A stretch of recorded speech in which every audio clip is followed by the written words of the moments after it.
Hello, all. Good evening, everyone. Good evening, everyone. Hello. Yeah, you look Hello. impossibly glamorous. Oh yeah, updated that because I use it for a lot of stuff. Hey, I wish I had a background photo like that. How are you, Vanessa? How are I'm you, good. Janella? How's it Beverly? going? Hello.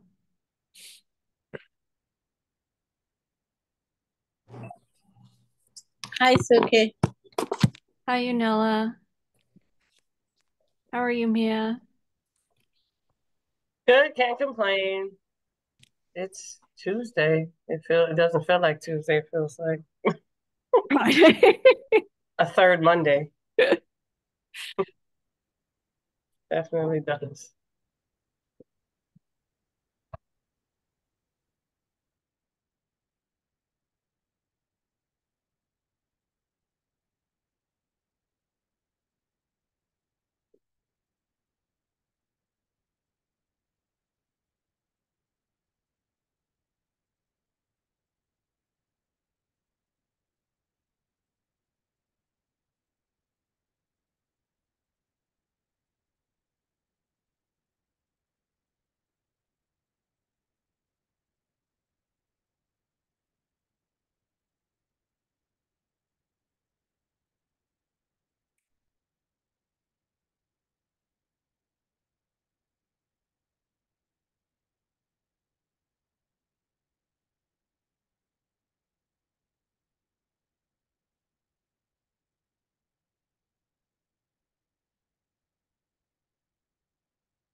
So, Mia, it doesn't look like we're getting that many people so far, but can you help me out with timing? Yeah, I got I, you. just generally, I think people should get 2 to 3 minutes to speak, and we'll let them know when it's 2 minutes, and at 3 minutes, I think we have to. Wrap it up. Okay, fair enough. Okay.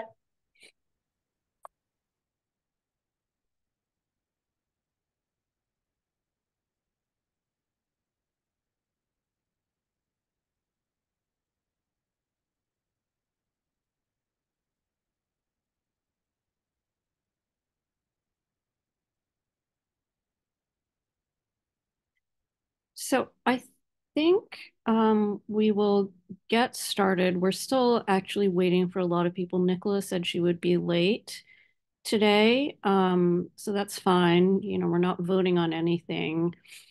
Um, I'm going to waive the reading of the rules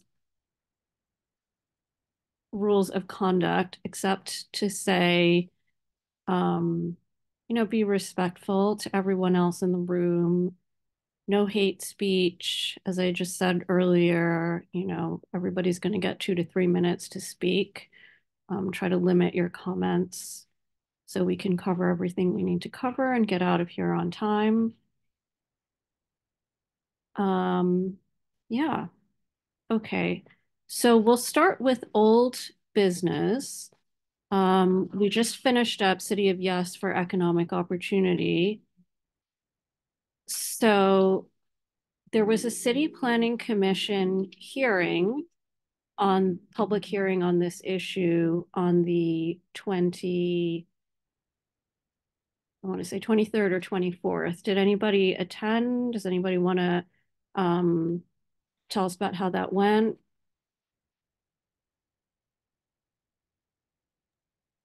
I watched some of it. I didn't go in person. Did you watch any of it, Suki?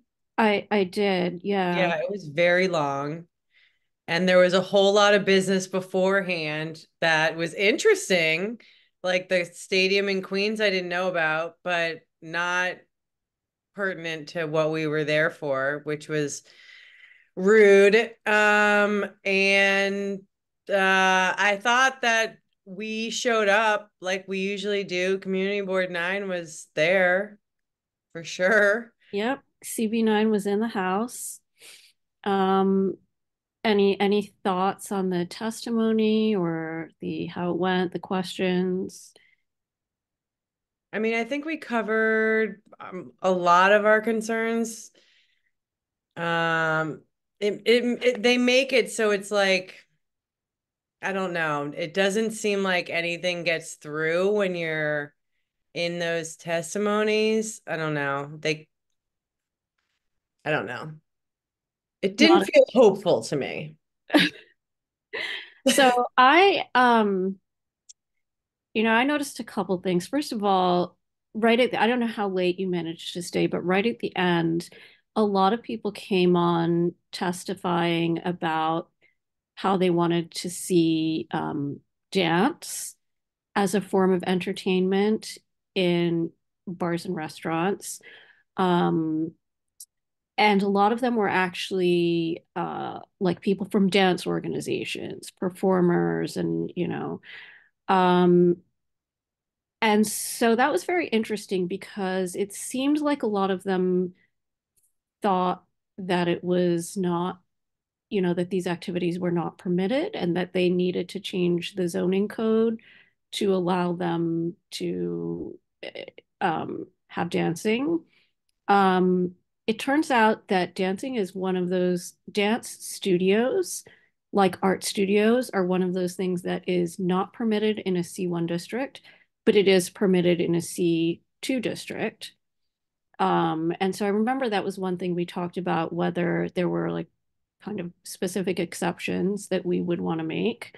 Um, but, of course, on the nightclub thing, what we said was we want to be able to review each application because how do you write into the code that we're okay with, a dance performance from time to time at a restaurant, um, but not a nightclub, right? And it's very difficult to do that. And so the only way that we get to do that is if we see the applicant and, you know, we all kind of know it. It's like what they say about pornography. We all know it when we see it.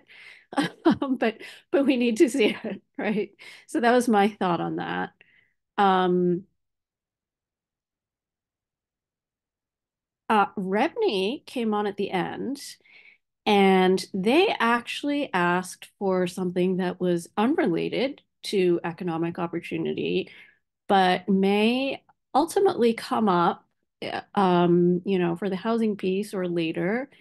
They said that they wanted extended rules for grandfathering of properties that had, let's say, filed permits, begun a foundation, and they wanted an extended amount of time to complete their buildings, and to say that, like if any zoning rules are ever changed, to say that they should be grandfathered under the old rules.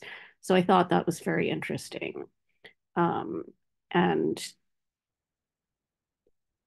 I don't think they're going to get it this time around, but that's something to keep in mind going forward. Suki, did they say at what stage? They were saying that if they had begun foundation work, that they should have the right to be grandfathered for up to a year after that, which is not the current rule. Under the current rules, the foundation has to be essentially complete or substantially complete before they're grandfathered.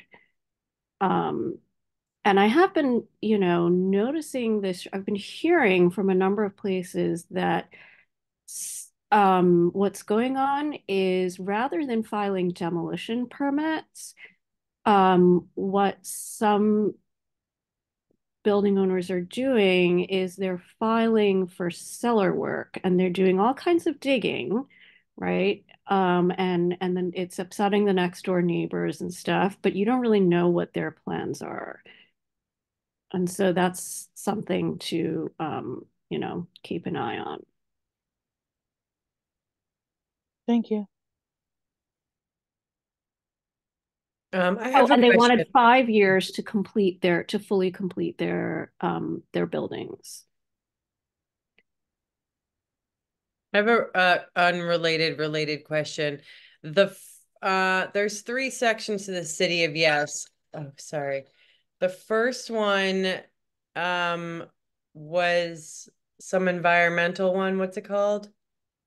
Zero carbon, zoning for zero carbon. Right. Did we, as a community board, review that at all? We reviewed that. We gave extensive comments, um, which were largely ignored. I think a lot of community boards just weren't prepared for that, and the vast majority did not comment. Okay. The second round, which we just did, is economic opportunity, and then the one we're going to talk about today is housing opportunity. And actually, maybe we should start by talking about the timeline on that one. Right now, it looks like the public review process for that is going to start in April. And usually public review is 60 days. So we kind of need to get our recommendations. I would think we should shoot for getting our recommendations out by May, because June is always a tough month, just like December. You know, you don't want to leave things until the last minute.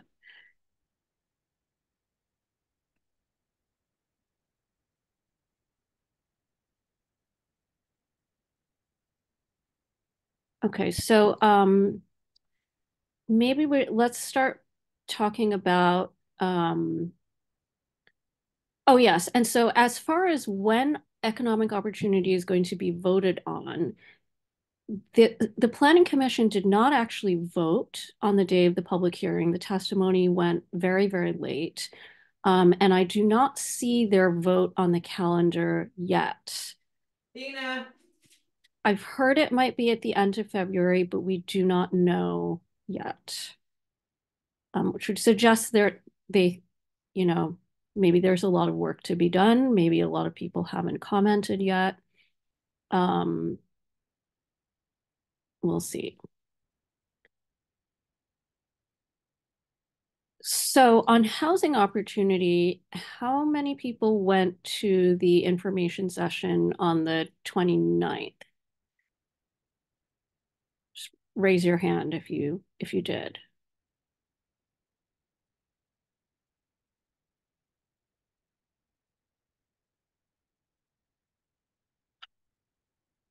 Okay, so it looks like I'm the only one that went to that information session.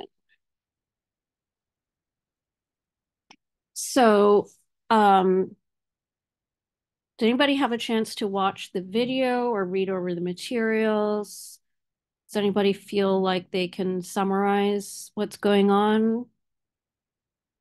I watched the video. Okay. It seemed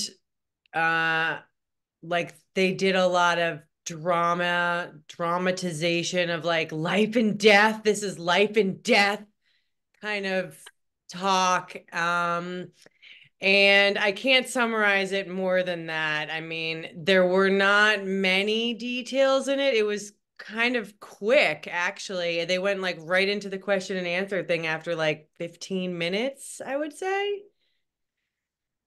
I didn't finish it. I got almost all the way through, like an hour and a half. So Okay. So basically the housing opportunity again has several parts to it. And the part that was covered on the 29th was known as UMAP, or Universal Affordability Preference. And this is intended for the higher density zoning districts in the city.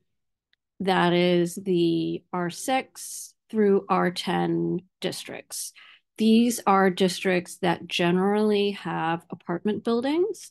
But as many of you may know, our district is largely covered by R6 with a little bit of R7, even though there's a lot of houses. So it's essentially a citywide voluntary inclusionary housing program. Does anybody know what voluntary inclusionary housing is? Can anybody explain that? It's something that, like over the last 20 years or so was mapped in some districts, but I don't think we have any.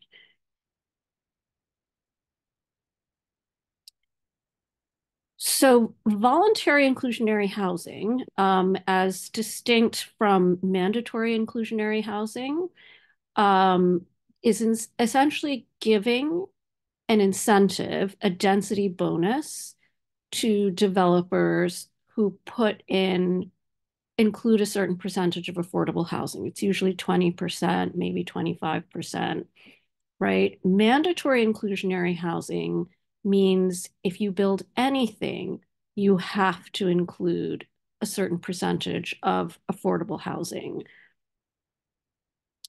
So in other words, with the voluntary inclusionary housing, you can still build, and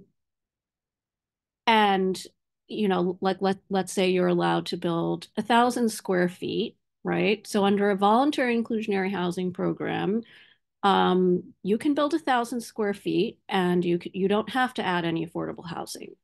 But if you want to do 1,200 square feet, now you have to include 20% affordable housing. That's the way it's supposed to work. And of course, the affordable housing is set at a certain AMI level, which, I'm sure we've all, thought about that. So under mandatory inclusionary housing, what we would say is, okay, now in this particular area where we've mapped it, everybody is allowed to build 1,200 square feet, but you must build 20% affordable housing. It doesn't mean that you have to build anything. Some people may just not build anything, or, like maybe there's something already there and you're not going to knock it down.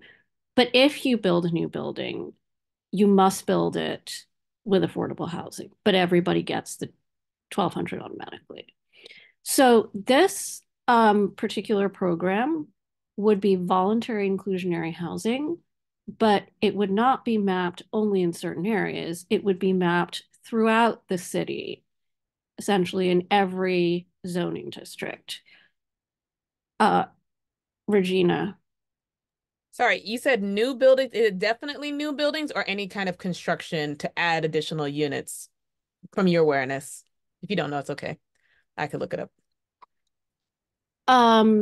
So under this voluntary inclusionary housing program, if you take advantage of the extra FAR, then it would have to be a certain percentage of affordable housing. But that's actually a very good question that I wanted, I was just thinking the other day is worth asking, right? Because we do have, for example,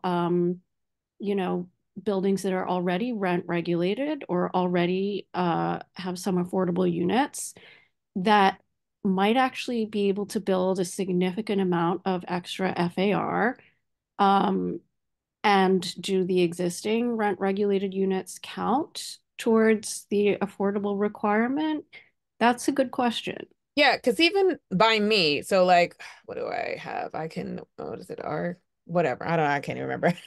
But I could go up a few floors, right? But even as I'm looking at construction, like you could still, what is it? New construction is like new foundation, new all of this, new whatever. But if they're not completely tearing this thing down, then there's a lot to play with around here.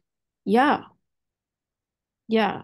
So if like under the existing zoning, we're already seeing people adding to homes or knocking them down and building new ones, right? Yeah. And so if you're using the existing zoning, you wouldn't have to do, and you don't want to go beyond that, you wouldn't have to do any affordable housing. But if you add the bonus on top of that, then you would need to do affordable housing. So like, again, as I said, let's say under the existing zoning, you can do 1,000 square feet and you go up to 1,000 square feet, you don't have to do affordable housing. But should you choose to use the extra 200 that is given to you under the incentive, then you would need to do affordable housing. So it depends whether you're exceeding the existing zoning. Okay.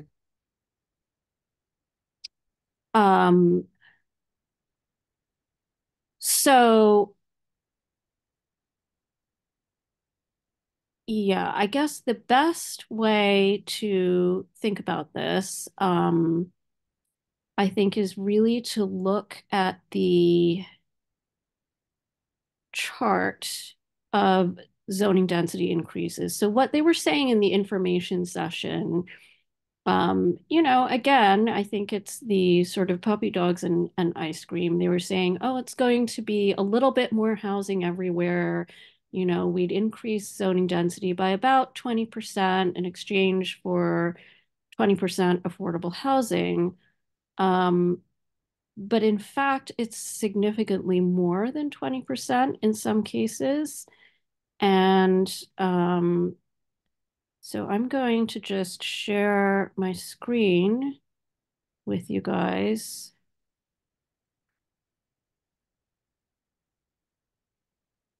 Okay. So here, what they're saying is the existing and the proposed maximum FAR, right? And on the left side, you have the different zoning districts. And then here it shows you what the current zoning allows you to build. And here it shows you what you would be allowed to build under the ZQA program. That's the Affordable Independent Residences for Seniors, which was an earlier version of this program that was only for senior housing. And we had a few of those built. For example, One Sullivan, that big building at the corner of Sullivan and Washington that you can see off, you know, But Suki, I that's not a senior building, Suki. it I know it was is. advertised as that, It was but built under the program that reserved 20% of housing for seniors at 80% of AMI. have you been past it? Yes. That's a senior building to you? Well, the signs on the outside say that it's luxury housing in the heart of That's historic exactly what it Brooklyn. says. And that's the rent that's attached to it with the gym on the bottom, all of that. But I'm telling you that this was the ZQA program that was passed in 2015 along with MIH. And this allowed any developer anywhere in the city that decided that they were willing to do 20% of the units at 80% of AMI for seniors um, to get a zoning bonus. And so that program took a very long time to get off the ground because they had HPD had to put out term sheets and it took them a while to do that. And then after about a year and a half, the program was halted because of a fair housing lawsuit. They said it wasn't fair that the housing was only open to seniors. So the program was only open for a very short window, and that's likely why we didn't see a lot of buildings under that program. But we got 3 in this district. And people came to the land use committee several times over the last few years to complain about them because they were just much larger than people expected. And they were like, where did this come from? I didn't know you could put this on my block, but you can. They were getting these zoning bonuses, and there was no need for them to go through ULURP and to come through the ULURP committee because they were automatic. So that's another thing to remember about programs like this, that all of these, once this text amendment is passed, all of these increases will be automatic. They will not need to come to us to ask for an increase or to negotiate, anything.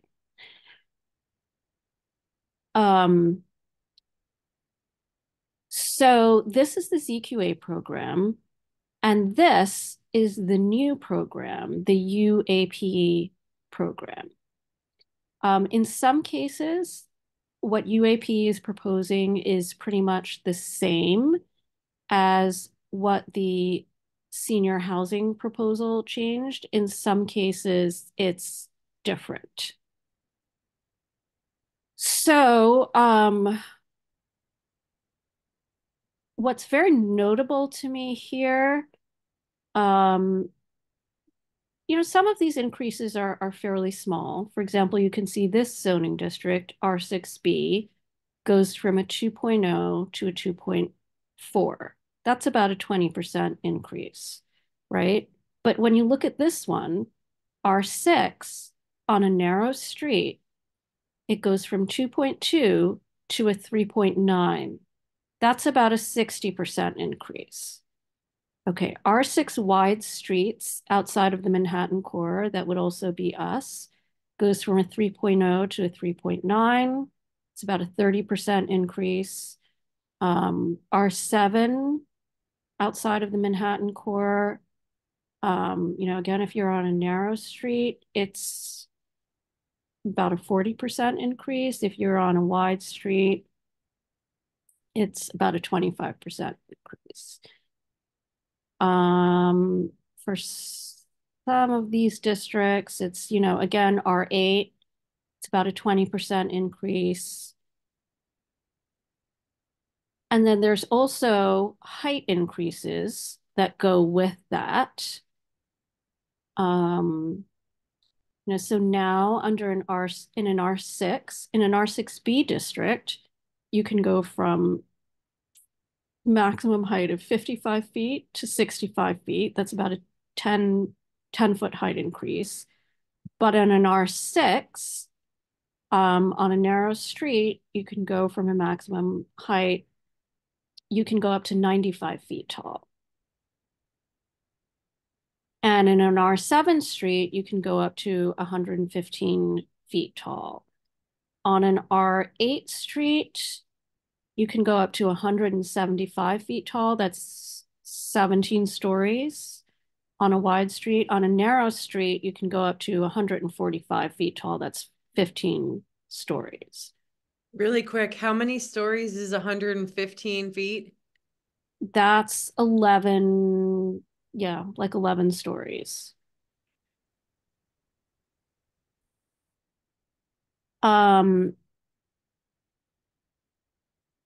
So, as I said, most of our district is covered with R6 and R7. And I think I asked all of you guys to look up your zoning districts where you live. So maybe we can talk about that and how it's going to affect you. Does anyone want to start? Throw out where they live? Or I mean, you don't have to tell us where you live, but what zoning district you're in. I live in an R4, but I also looked up the store, which is an R7. And my old street, which was a very narrow dead end street, which is also an R7. And I can't imagine an 11-foot building going into one of those lot spaces. That's kind of insane. They're all 3-foot story buildings. At least anyway, Yeah, so let's take a look at what what would happen in an R7. Do you know what the lot sizes were there? no, but I can check. Hold on. Yeah.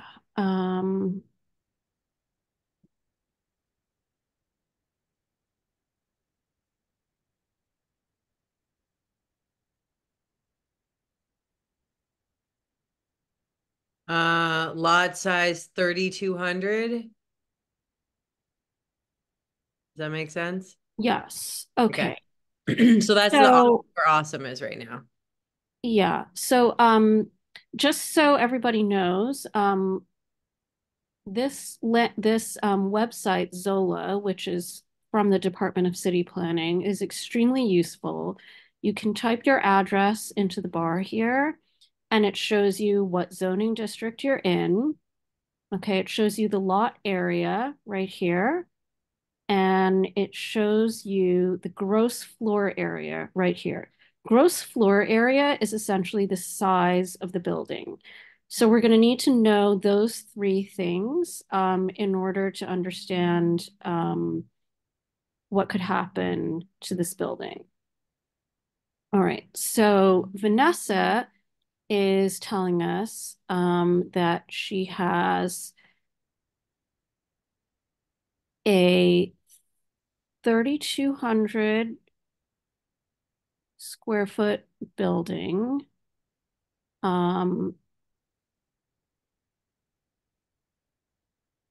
Okay. So it's an R7 district, and the FAR number for R7 is a 3.44. FAR is essentially it's a number that's assigned to each zoning district that tells you how much you can build. And the higher the number, the more you can build. It goes from R1 to R10. So you can tell R7 is a pretty high zoning district. You can build quite a lot in that area. And the number that's assigned to that is 3.44. And the number of square feet that you can build is that FAR number, 3.44, times the lot area. So the buildable square feet would be 3.44 times 3,200. And so I'm just going to throw that into my calculator here. And everybody check my math because I get these things wrong sometimes. So the amount that we can build is 11,000 square feet. 11,008 square feet. Mm-hmm. So now the built square feet, as I said, that you can get that from Zola. It's called gross floor area. Do you know what that is? Yeah, 9,050.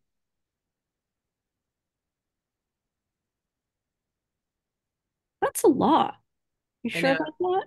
Yeah, for 617 Flatbush has like a lot of apartments. There's like 5 floors. I'm just 5 floors. It's walk up, so yeah, 4 floors. It's just like a regular apartment Oh, building. okay. So this is an apartment building Yeah, now. yeah. Sorry. Okay. Okay. Did you want to do a different one? No, that's fine. We can look at this. Okay, so here we have the built square feet is 9,000 and the buildable square feet is 11,000. So what that means is they have the right to add a little bit to this building. Okay. Now, one thing that we were told a while back by a planner, I think it was Richard Barak actually, is that if the buildable square feet is more than 2 times, the allowed amount that you can build is more than 2 times the size of the existing building, this makes it thought you were busy more upstairs. likely I that saw you will. your office, so I told her just give me 1 minute and let me Miss Sam. Okay. This makes it more likely that the building would be demolished. In some cases, it might actually be more, that ratio might be more than 2. Depends on what the existing structure can support in terms of additions. It might depend on the cost of construction versus what you can rent it out for and so on. But 2 is where you would start to, worry that it's maybe in the greater than 2 is where it might be in the danger zone. Definitely like 3, 4, 5, like you almost certainly will see a demolition at some point and a Suki, what do rebuilding. you mean? Could you expound on that? What do you mean a demolition? I know what So, demolition means, but they build it to demolish it. I don't understand that.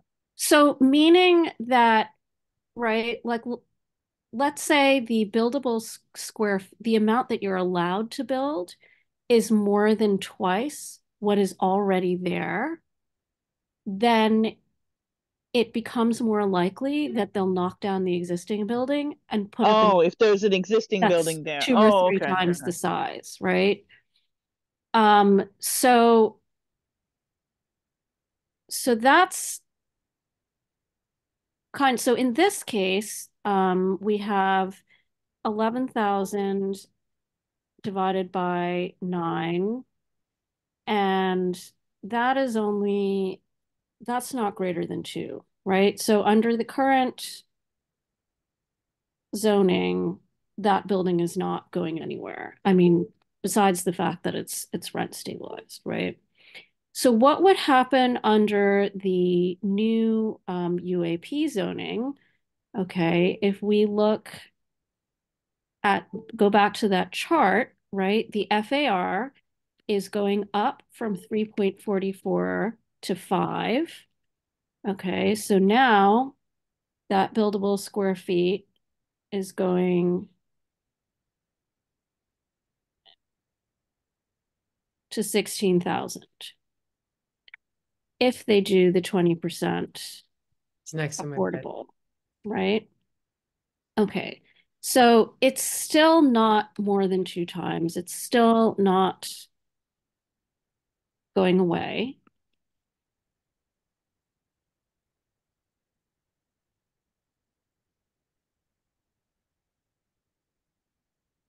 Okay, it certainly does allow them to build considerably more, right? I mean, if this building is There, 4 near the stories, wall. this probably allows Don't pull the whole thing out. Just that one. Yeah. an additional maybe 3 stories, Yeah. right? So you might get somebody building on top. Does that have an effect on people? I mean, I know Esteban, now that Esteban's here, maybe you can talk to us about what that's like for tenants if you build on top. I thought I saw him here. I mean, Yeah. I mean, generally they want to empty out a building before they do that, and they'll find ways to do that, whether it's through legal means or through just harassing you out of your building. Like that's generally how this happens. So, but yeah, they'll also they'll do things where they try to they'll put like the top of the building on stilts. Basically, they've done this along Washington Avenue and on Eastern Parkway, um, and stilts or cantilever, whatever you want to call it. And it's incredibly disruptive. Like I wouldn't want to be living in a situation where that was happening above me. Um, so sorry, I came in late in the conversation, but are we talking about the potential for adding to Yeah. We're okay. talking about how something like City of Yes could affect different people's buildings. Well, I mean, the thing is that if you look at the finances of it, it makes a lot more sense to actually just demolish the building because then you can deregulate. So no matter who's rent stabilizing the building, they can just demolish the building. There's no regulations against that. In fact, it's the only one of the only pathways to deregulation now. Then they can build a much taller building, whatever the new FAR is, um, and then it's not regulated at all. It's a market rate building. So there's actually very little incentive for landlords not to do that when there's suddenly an added FAR. So I think that's the most dangerous part of anything that's sort of sweeping. That's a really good point. I hadn't even thought about that the rent stabilized status makes demolition very attractive.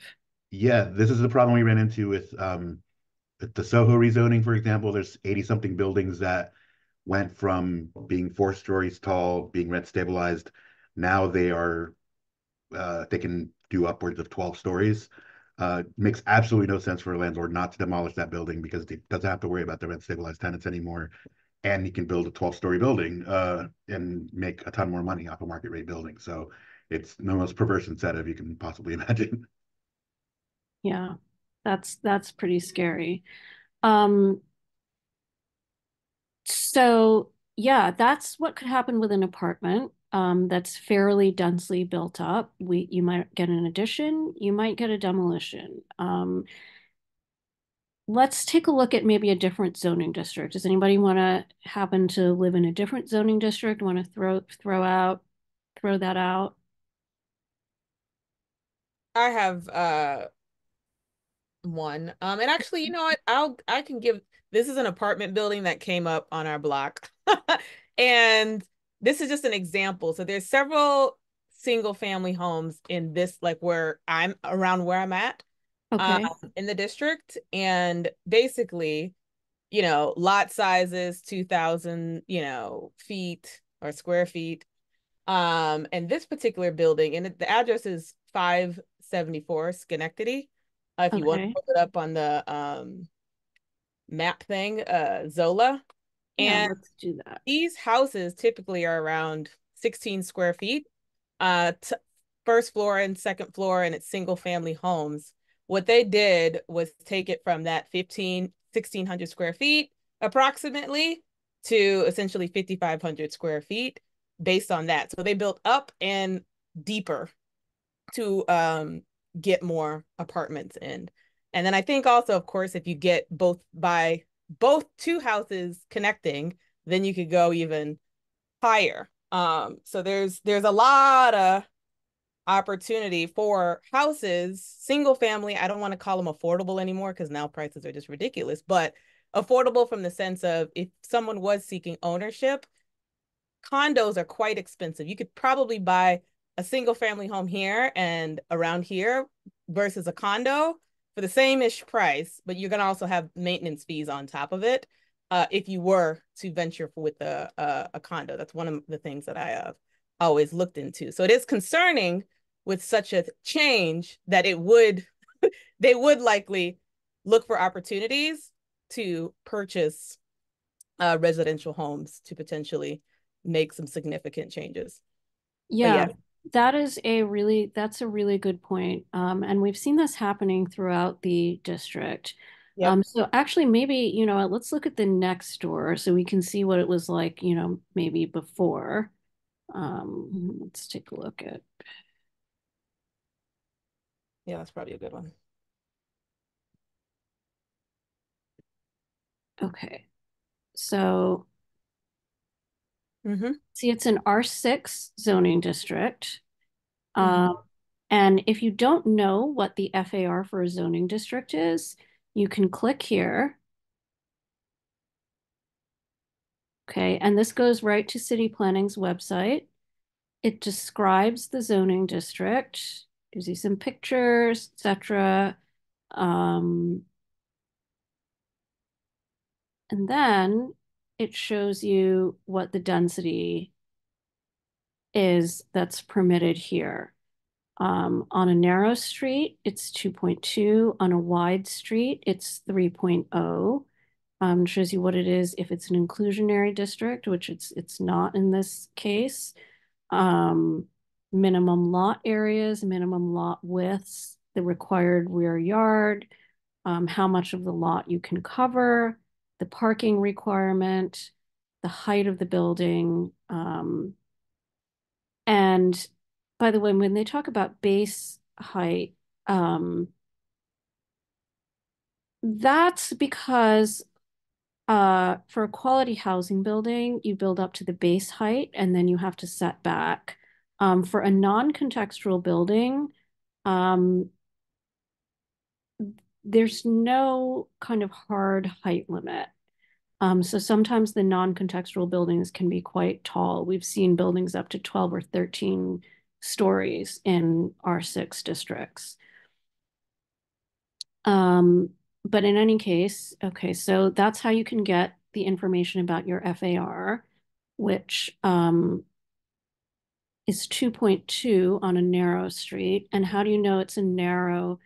Oh, wait, actually, it's not a narrow street. Okay. So how do you know if it's a narrow street or a wide street? So see here where it says Schenectady Avenue, and then in parentheses, it says 80 feet.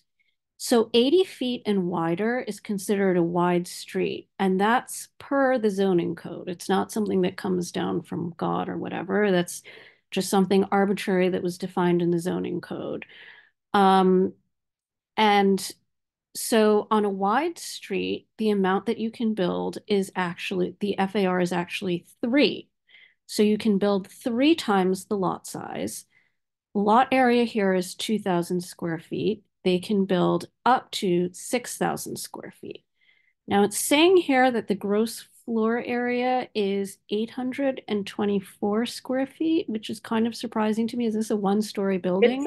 It's their main floor. It's usually, so generally there's a main floor, right? And then there's a Okay. basement. And for the most part, some people haven't made it, updated the basement. So it's a living space per the DOB, blah, blah, blah. So Okay. that would be the first main floor. And it doesn't include the basement. Okay. So these are actually very small buildings. So I can see why they're targeting these. Um, so that's 6,000. Let's just go back to, okay, so we have an FAR 3.0 because it was a wide street times a lot area of 2,000 square feet. So we have 6,000 buildable square feet, and we have built square feet of 824. Okay, so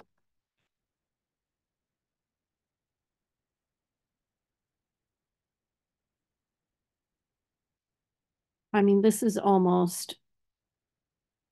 like an FAR of 7, more actually. It's probably close to 8, right? Um, this is definitely a candidate for demolition. And you can see exactly what they did next door at the one that she's talking about. They built over 5,000 square feet. So what's going to happen under City of Yes? Well, this is only going to get worse, right? This is going to go to a 3.9. Is it going to change that it's going to be demolished or not? No, this is already a bad situation. Hey, Suki, Yep. quick question. I was wondering if you Yes. can, if you have time, just another example. I want to know if you can just run through. This is a pretty unique case. Okay.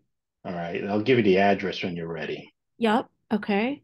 Okay, so it's the lot is 629 Albany Avenue.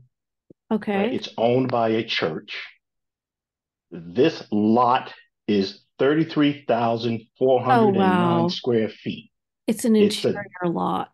Right. And it's adjacent to what, 47 properties, Holy and it's an cow. interior lot.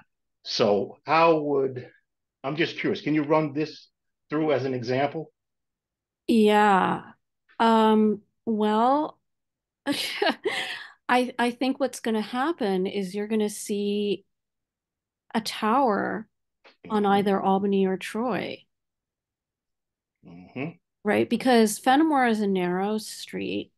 Right. So they're going to use the frontage and you get more FAR on the wide streets, Hmm. right? And they can't really, I mean, I seriously doubt they would build in the interior because of this is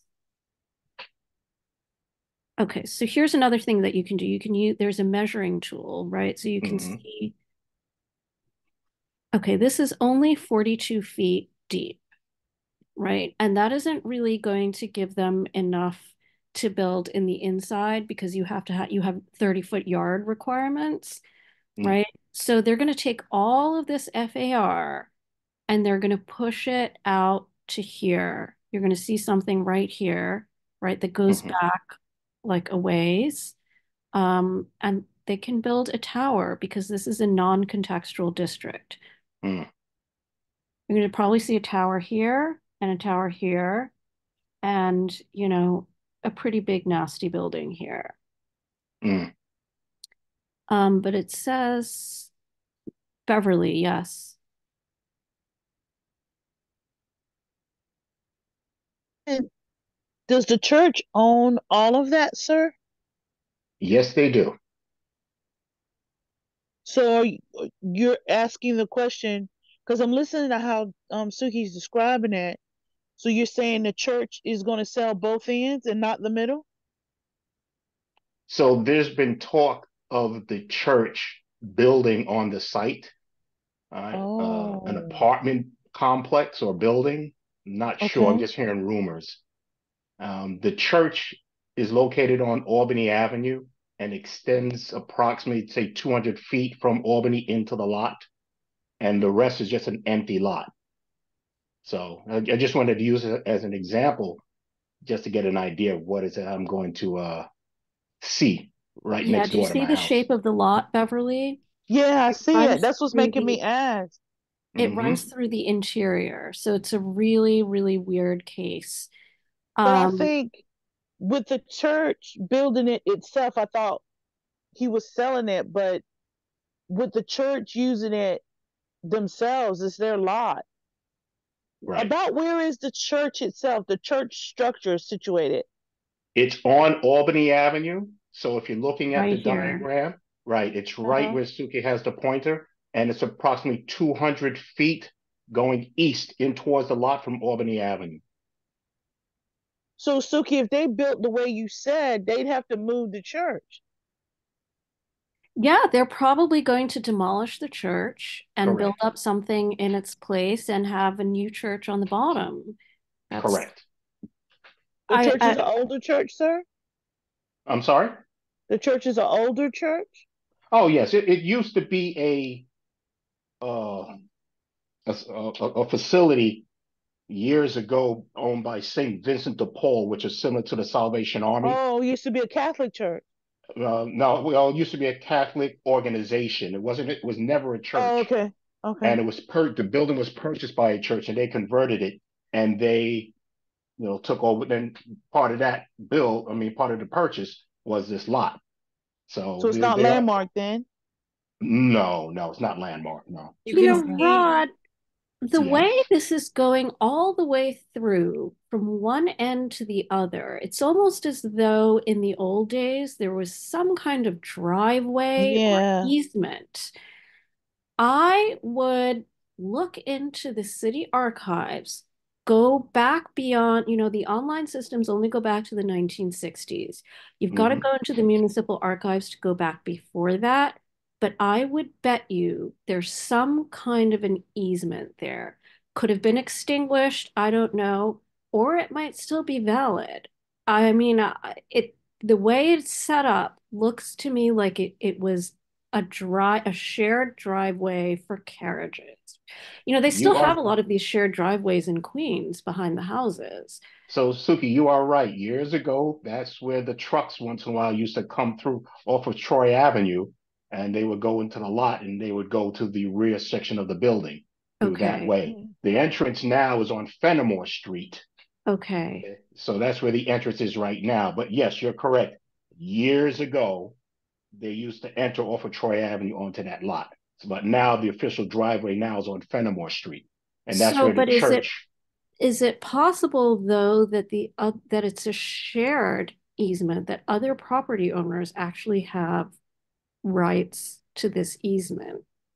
I no. This is solely their lot. But I can take a look at that, but I doubt it. But this is solely their lot. But they are talking about building uh, on here an apartment complex, right? And demoing the church and rebuilding their church. It's a lot of talk I'm hearing, but I'm just trying to Yeah. see I what mean, a I'll be up lot against. area of 33,000 square feet is Hmm. huge. Yes, it is. It's huge. Just to give you an idea, that 626 Flatbush Tower that went up across the street from me on Flatbush, Hmm. which is 225 units and 23 stories tall, that's a 30,000 square foot lot. Mm. So that's what you're looking at with a Mm. 30,000 square foot lot. And, the current zoning is Was it I R6? mean, it would be a 3.0 if it's on one of the wide streets. Hmm. Um, and it would be under this new UAP zoning, it would go from a 3.0 to a 3.9. So yeah, Okay. you're looking at something like a 20 plus story tower on either or both of the ends of this lot. All That right, well, tower would still have to go through ULURP, though. This is not saying it's going to be available as of right. Well, the whole point with the text amendment is that it would be as of right in any R7 or any It's R6 R district, right? R6 has a max height of 95 feet in the zoning text amendment. It currently, if you wanted to build it now, you get 85 feet.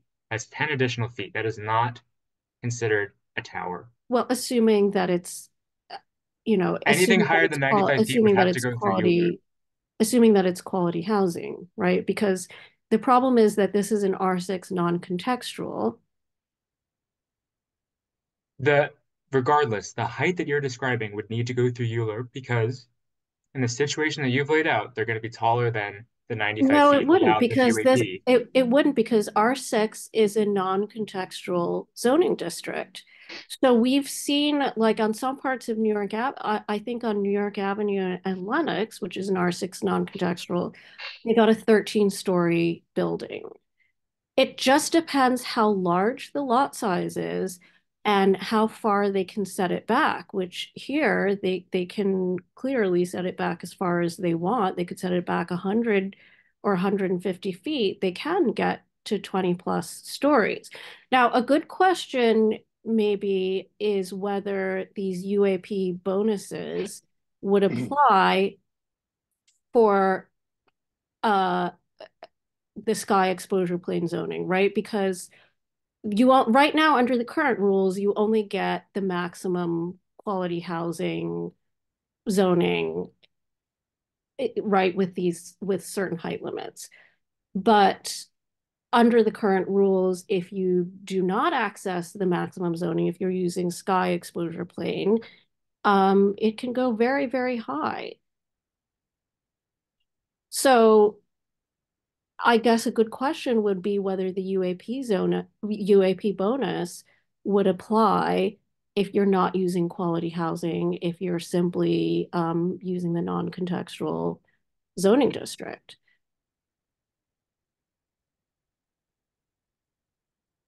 It, you know, I don't know.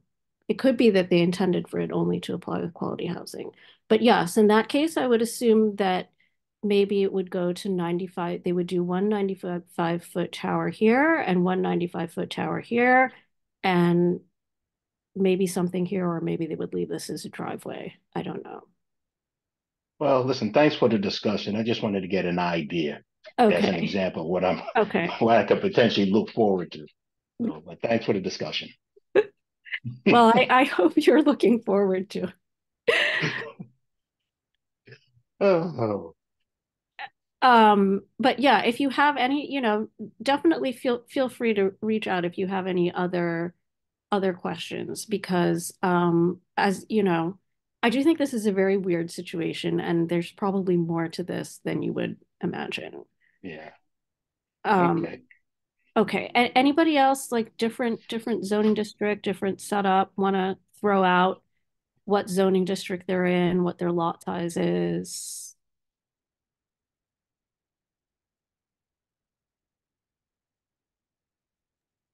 I don't know. I just adding. I was poking around at the deed from 1985 through Acris for this, and I literally see no restrictions. It's sometimes with the church there can be certain things, but it looks a little free game-ish. So it's a bit concerning that something like that can happen. Because there are lots of little areas like that in general, in this part of the neighborhood for sure, like the pass through the driveways and whatnot. So yeah, just eye-opening that something like that even exists. Exists. Yeah. No, but you definitely have to go back before Acris to see some of these covenants and restrictions. That's what we had on our section of Fenimore. That there were covenants that were pre-Acris. Um, but you got to go into the archives to see that. All right, so let's actually, this is probably a good time to pick a different situation.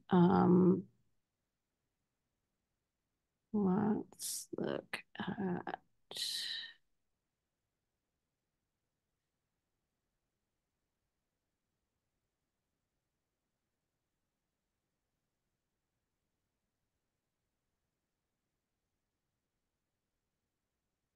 Or each one of the is each one of those slots a private home?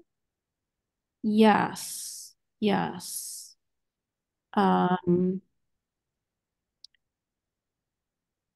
Okay, let's look at something on Fenimore, actually.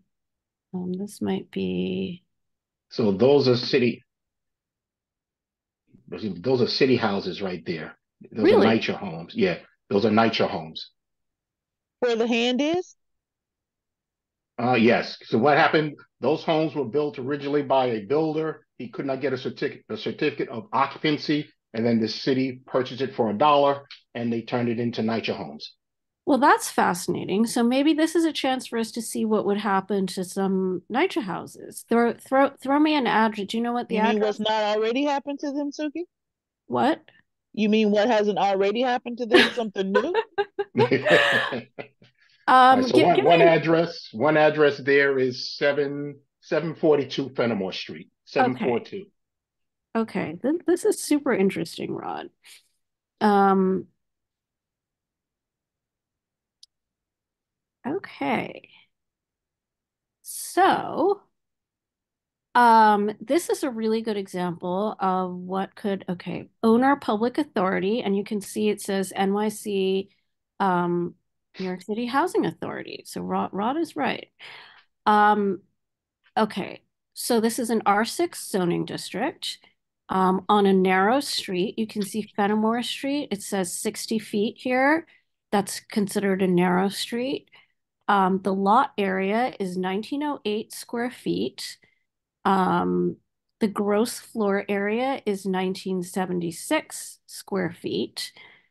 And we know that an R6 zoning district on a narrow street has a 2.2 FAR. Actually, is that true? Is it 2.2 or 2.4?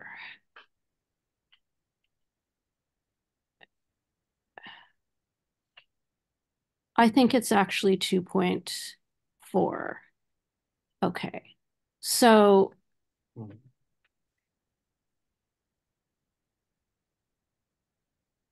2.4 times 1908, or is it 1900 square feet? Okay, so the maximum FAR is 4560. Okay, the built square feet is 1908. So 4560 divided by 1908.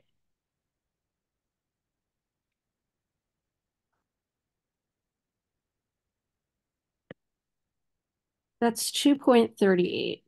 So that's greater than 2.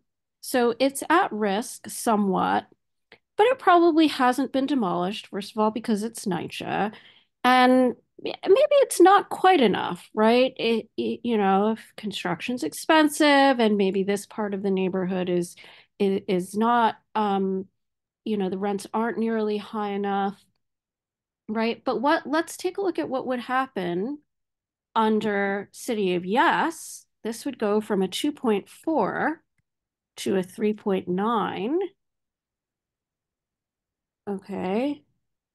But also just adding, since it's relatively small, the idea of potentially two properties. I don't know how all this stuff might work with a NYCHA home, but a lot of folks do buy the side by side situations and go from there.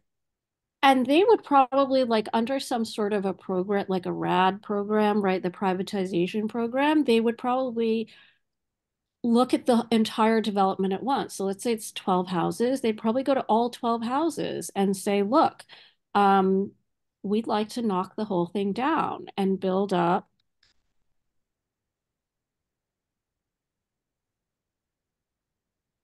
3 times as big.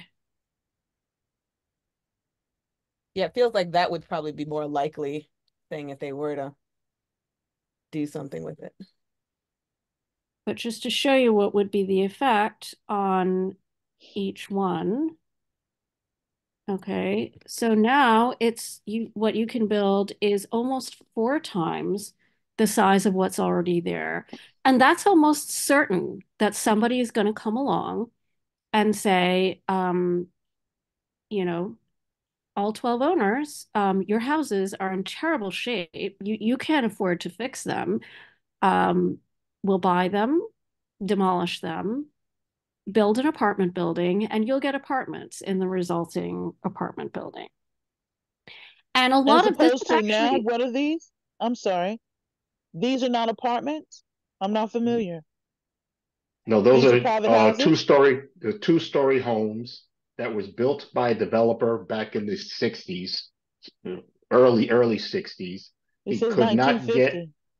No, 1950. He could not get a certificate of occupancy for whatever reason, and then the city purchased all 12 homes. so they're NYCHA. Mm-hmm. They're Yeah. two-story buildings attached. All 12 are attached, and NYCHA runs and owns them. So, and this, it's actually there are quite a lot of NYCHA developments in Brooklyn and Queens that have this situation where there may be like an R5 or R6 density. It's not high. There's a lot of open space. You go out to like places like East New York, you have these 4-story NYCHA that have lots of open space. It's actually quite nice. And But you can developers are already argue, eyeing these for infill. but the argument, and this is where the conflict with City of Yes comes, City of Yes housing comes, you're going to knock down truly affordable housing to put up market rate and then make the claim that you're building of truly affordable housing for those who are unhoused when you've just displaced how many houses are here? That's where the conflict between City of Yes comes in the housing segment. And a fun Because what they're going to build there, if that's what they choose, that will not be affordable housing. Those and homeowners will be displaced. something that I personally saw on my street, there was and learned was the fact that, NYCHA, so basically it's just through whatever program, long time ago, they were holding a particular house until they partnered with Habitat for Humanity.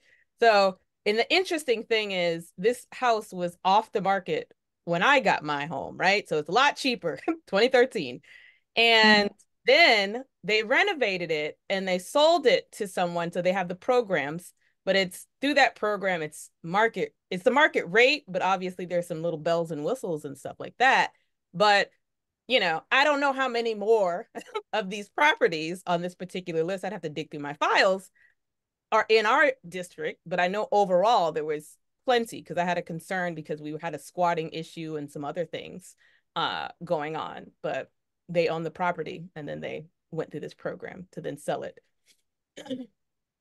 There, as a matter of fact, CB9's building has a restriction on it. It was part of an affordable program from the 1980s. Did you know this, Mia? She's still with us. Yeah, I'm here. I was just about to ask you a question because literally the pharmacy that's on the corner from the board that had been out of business prior to COVID, it's under construction and they've just framed it out for 2 extra floors.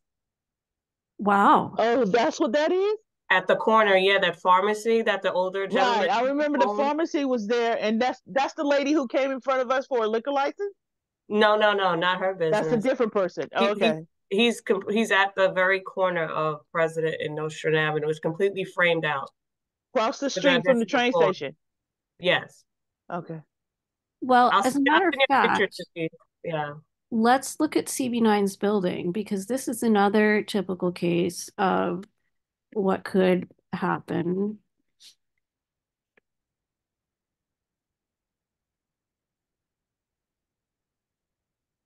Okay, so And while you're zooming that in, so my point on the how many buildings are on their list, if they have this City of Yes proposal. What will happen to those homes or buildings? I know there was a lot at the time I was looking. How will that look? Stuff that's not even on the market because they're off the market. How's that going to impact us? Do we even know the numbers behind that? Um, so just a Well, thought. I think that the whole idea with this is they're not picking and choosing what they're going to upzone and what they're not. Everything is upzoned, Yep, so Well, right? yeah. well, I'm And saying the impact, the overall impact, because there's a list of properties that, we might not be aware of, right?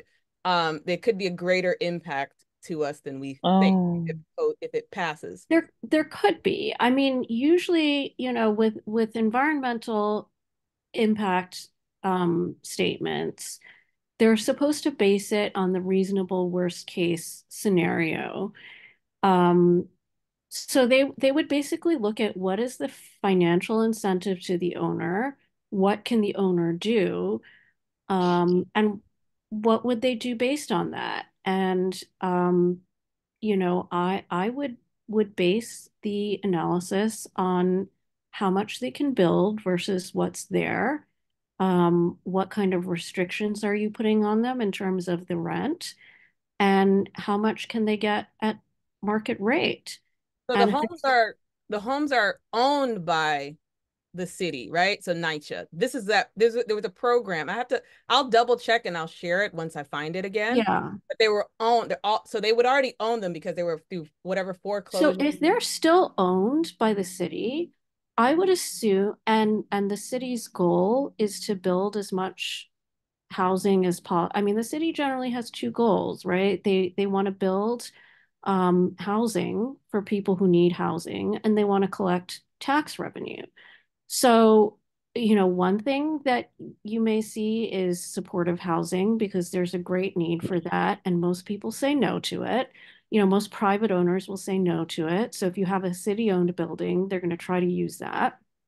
And the second thing is, if they may just try to build it up at market rate with, um, you know, only whatever affordable is required. So that's the other part of the program that we haven't really talked about much yet, is that in order to get this zoning bonus, you have to do 20% of the units at a certain AMI. And initially they were saying $100,000 for a family of three. Now they're saying the latest information session, they said it would be below 80% of AMI, but they didn't say exactly what that would be.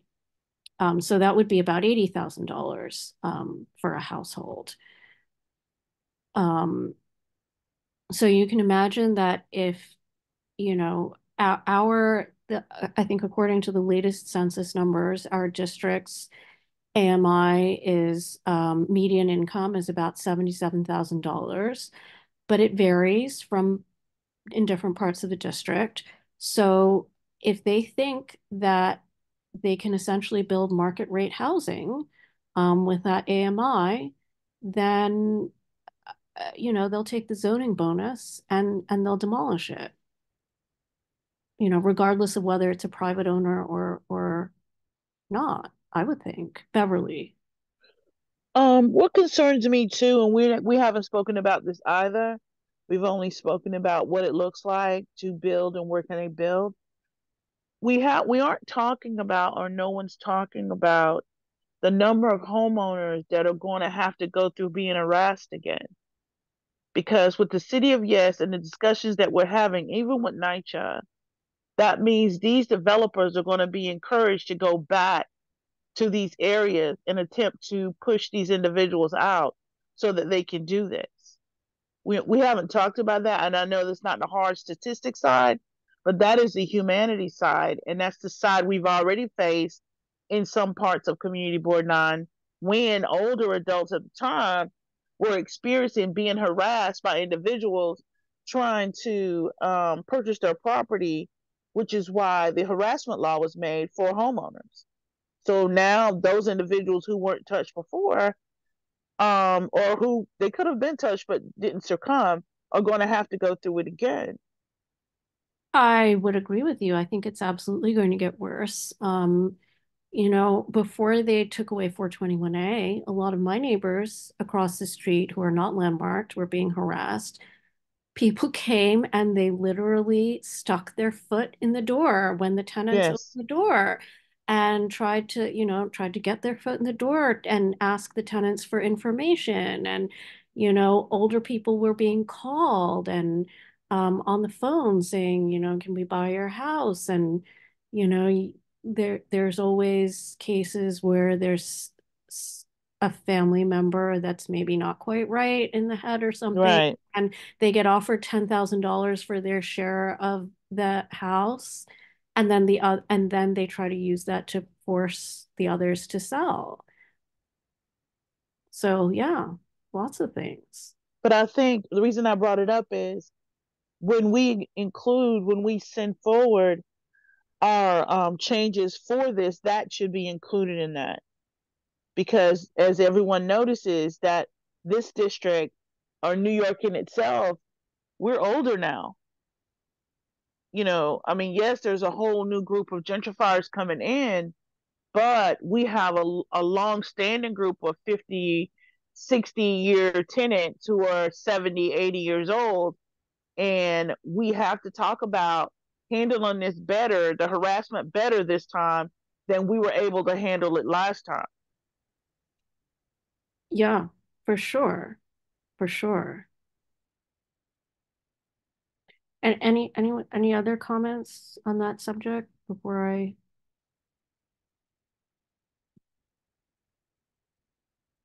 Okay, so just to look quickly at CB9's building, the 890 Nostrand, because this is a typical case. So we have a 2,000 square foot lot. This is typical. Um, we have a building that has a gross floor area of 3,180. I guess what is it, a 3-story building, Mia? Mia? Sorry, Suki, give me one moment.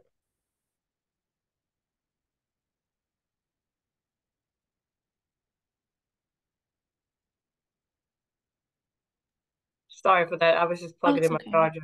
How can I help you? No, I was just asking if CB9's building is 3 stories. So, Yeah, it is just the unfinished basement, our ground floor, and then 2 levels of two tenant. above.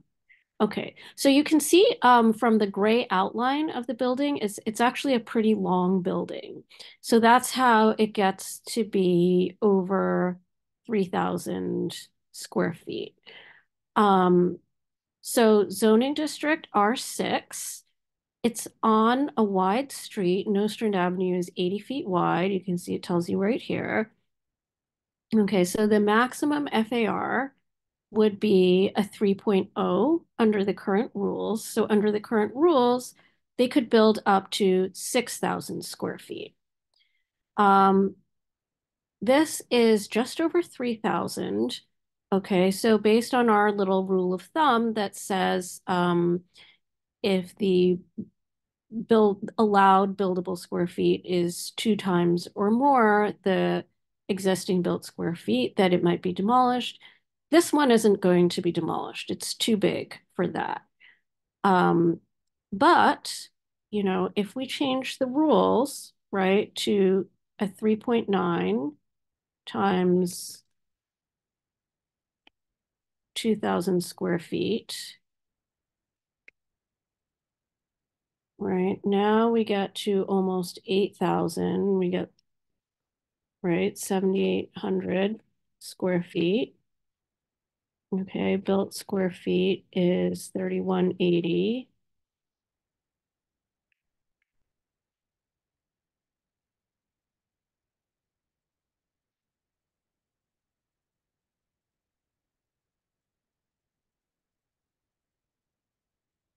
Okay, now we get 2.45. So would this lead to a demolition? I think it's possible depending on the market conditions.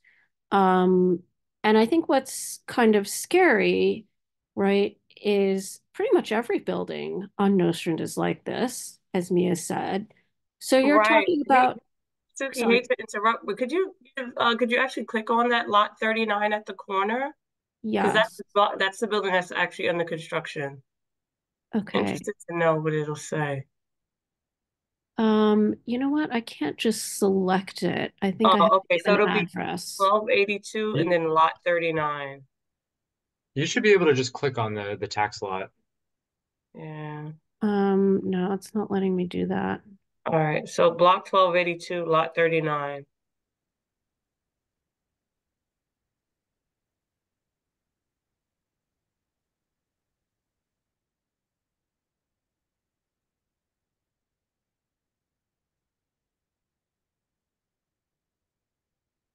Okay. 1188 President. So this is actually a very big building. Um, again, because it's facing a wide street, you could see like over 88,000 square feet under the current rules, and it's only built to 5,500. So, yeah, this one isn't likely to be demolished, but they certainly have the ability to add extra floors. Um, So yeah, hopefully, it's being done in a safe way. If there's tenants and there's issues with the tenants, they know who they can talk to. Yeah, Um, they actually emptied out the building. oh, really? It was on the corner, it was like a fish market. They moved out a small corner store, but like they completely emptied out the ground commercial. So And that's because the upstairs was empty, I believe, the whole time. Or it was a wow. small church pre-COVID, and they were gone during COVID. So the building was empty. Wow. Yeah, so So, they demoed the inside, but they kept the framework because it's like a stone on the ground floor. okay. So I think this, goes to the point that Esteban was making. And it can affect businesses too, small businesses. And I think this is something that we've all been, we said this during for our City of Yes resolution that we're seeing properties held empty in anticipation of redevelopment. And sometimes it's for a couple of years, sometimes it's 5 years or 10 years or more. But that's, surely uh, wasteful, when if people need housing, and businesses need affordable space. But that kind of goes to the issue of that our existing zoning already allows a lot more um, buildable square feet than what we generally have. And that's not true in every zoning, in every district. Some districts have a much tighter zoning envelope, but for some reason we don't. Um, what was I about to say? Yeah, so I think the point with City of Yes is, you're basically looking at most of the district being subject to these zoning increases. Um, and at one point, I think this was like quite some time ago, we talked about what it would affect in our district. So, and I mapped out in turquoise, these are buildings that are at risk of demolition because they're underbuilt relative to what's allowed under the current zoning. And the red are buildings that would be at risk, that are not currently at risk, but would become at risk as a result of the zoning increases under UAP. So you can see it's quite a lot. I mean, the situation is bad currently, but it's only going to get worse. Um, and we actually calculated the number of additional units that would be coming from this. Um, and I included you not just unit, not just but I included buildings that could be demolished, and I also included just units that might be added on top, like what Mia is saying, like maybe it's not enough for the building to be demolished, but you could add extra units on top. And so for CB9, what we calculated was that there are over 2,000 buildings at risk of demolition currently.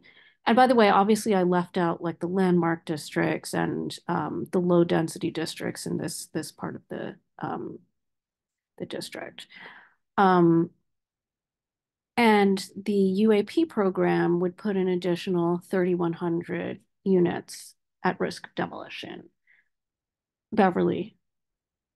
Suki, Yes. isn't the city of Yes purpose though to go to under less dense districts? That was what the last article was about.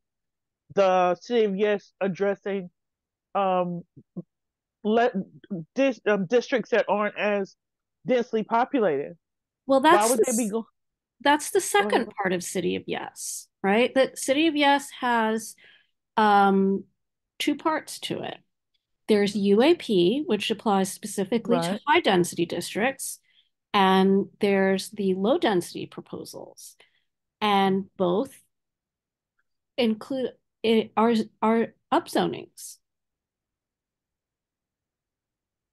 Both are upzonings. It's an upzoning of the entire city. Right. That's very concerning because it's right now it's set up in a way you can find what works for you, obviously within your price range.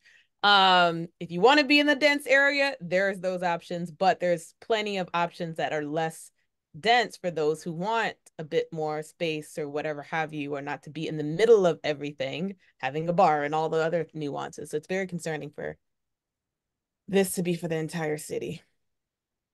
But Yeah. it's not even, without due respect, it's not even whether you want it or not. It's how much money can be made.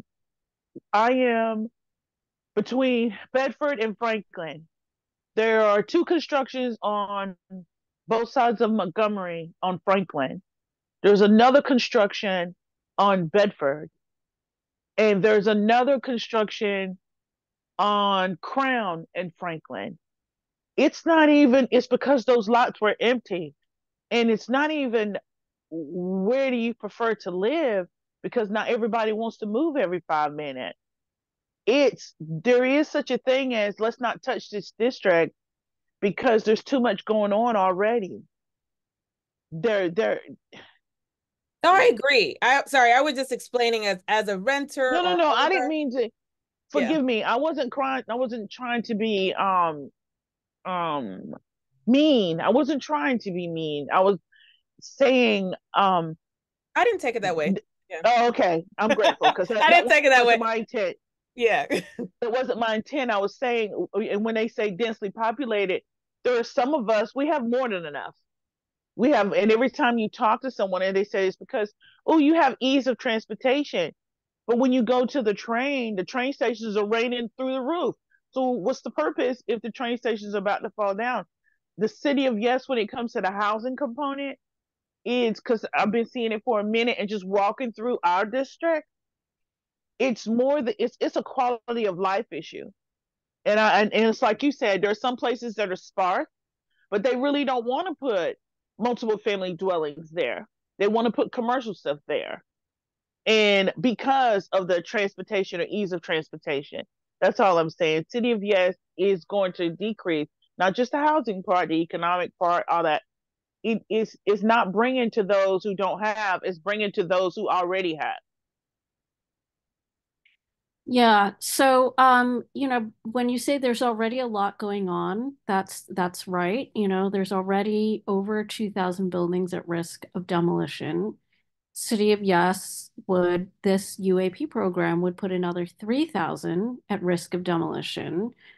And as of right, when you include both units that you could add on top of an existing building, as well as cases where you would be likely to demolish and rebuild, we can build over 35,000 additional units. That's very scary to think about in and of itself. Most of it doesn't happen or isn't going to happen right away, because it's just, most people just, owners just don't have that money. There just isn't enough demand for that. But it actually could happen anywhere, anytime. And the results are not predictable. It's disruptive. It doesn't look good, right? And UAP would add an additional 24,000 units on top of that, right? So this really begs the question of what we're trying to accomplish here, right? How many units, I think we talked about this before. Our district has built 3,500 units in the last 10 years. There's over 2,000 right now in the pipeline, not even including all of the Vital Brooklyn buildings, which haven't been permitted yet. So how much, how many units are we trying to build? How many do we need? If there's 35,000 units that we can build as of right, do we need to build another 24,000 units? And same thing Not when we until look. they fill the ones that are already here and empty. Sorry, Suki. Oh, go ahead.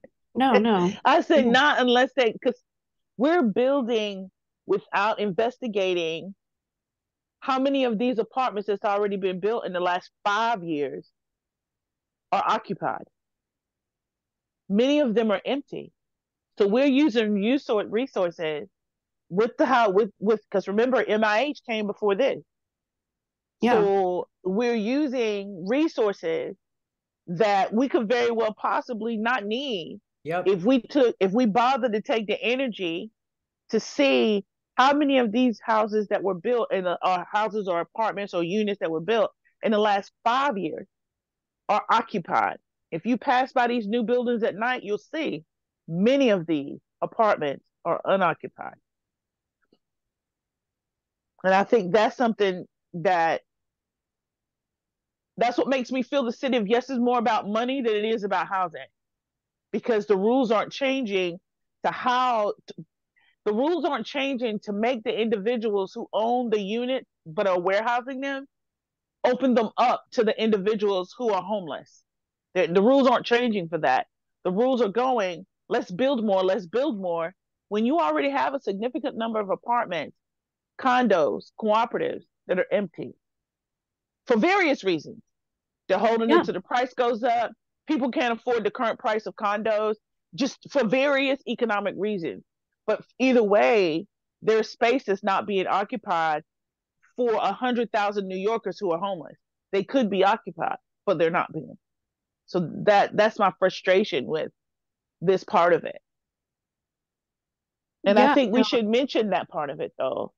I think there is a lot of vacancy. Does anyone want to comment on the vacancy issue? The rent is too damn high. That's why there's a lot of vacancy.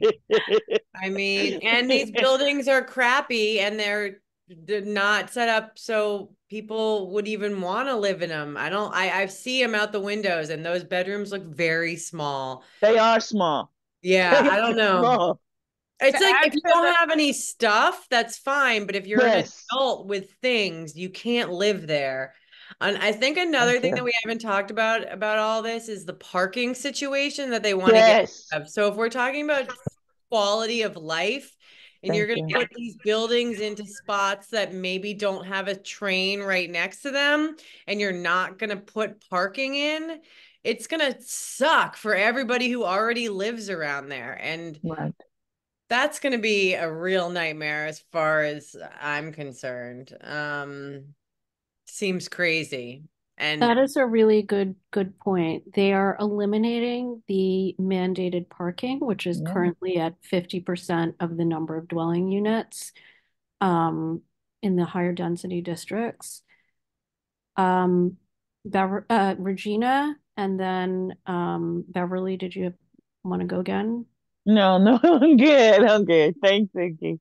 Just a quick comment on what Beverly was talking about, the vacancy. So the vacant, just adding to it. So with these vacancies, all of the vacancy, all the new development, everything. I don't know as for the homeowners or whoever, but the tax implications. So your property taxes have been going up, up, up, up, up, up, up. And some people might be pushed out who've been longtime residents because of these things. And then guess who's going to swoop in?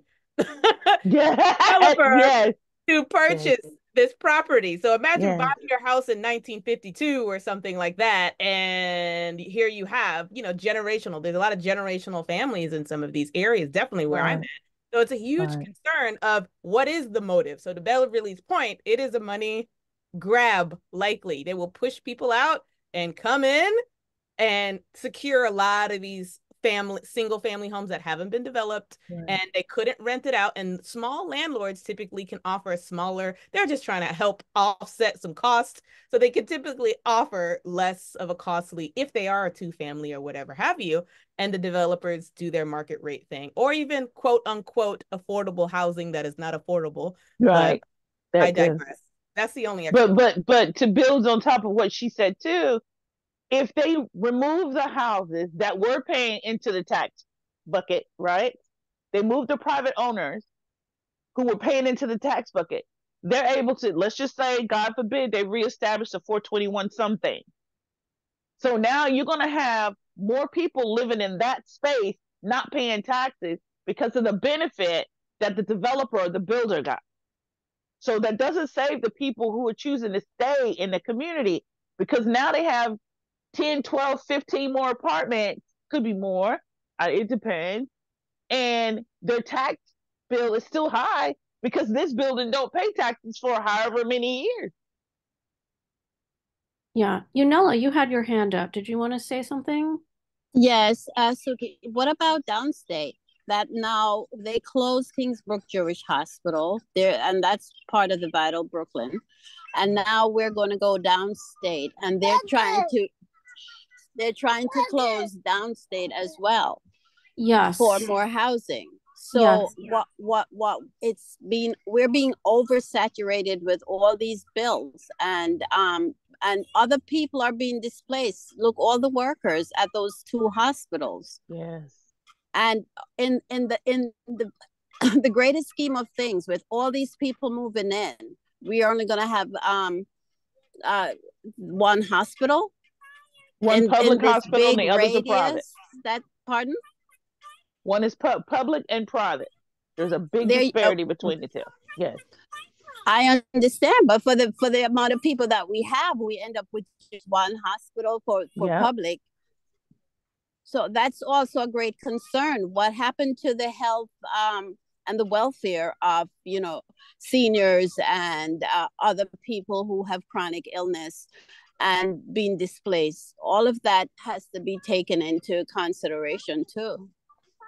Yeah, no, I think that's absolutely a huge issue, right? And especially when I'm looking at these numbers, this is actually staggering, right? We currently have about 42,000 units of housing in the district. As of right, under the current zoning, it would be possible to build an additional 35,000. That's almost doubling the capacity of the district. And then, there's usually like 2, 3 people living in each unit. On top of that, UAP would add an additional 24,000 units, right? So if all of this did get built out, I mean, it's unlikely, but over time, we might get a substantial portion of this being built out. If it's allowed, right? You're more than doubling the district's population. So yeah, the idea that we would be closing a hospital is frightening. The other thing that I found really striking is that in all of these presentations, like Vanessa says, CB9 is in the house. And whenever we have something to say, they have repeatedly said, oh, this is to help Crown Heights. This is to help PLG, right? But I'm looking at these numbers and I'm saying, how are you helping us if you're adding an additional 24,000 units of housing, right? They are helping us, Suki. over a cliff. That's what they're doing. I mean, if you really wanted to help us, right, you would do something about this that can be built as of right. I don't think that's particularly reasonable. I mean, we all need to build some into the future, right? But we know at some point population is going to kind of level off, maybe start to go down. Those are, you know, what most of the mainstream projections are saying. So this is even not really a reasonable number. And you know, over our side of the district, the Vital Brooklyn, they started, and on Maple Street, which is a block over, and on East New York, you have two buildings that just went up in the blink of an eye, of about 10 stories high. So, you know, all over, there's not a corner that somebody is not putting something up. Exactly. Exactly. And so, you know, and particularly when we're seeing these demolitions, you know, people are coming to us and they're crying, right? Because it might only be one, two, three on a block, but it's very distressing to people.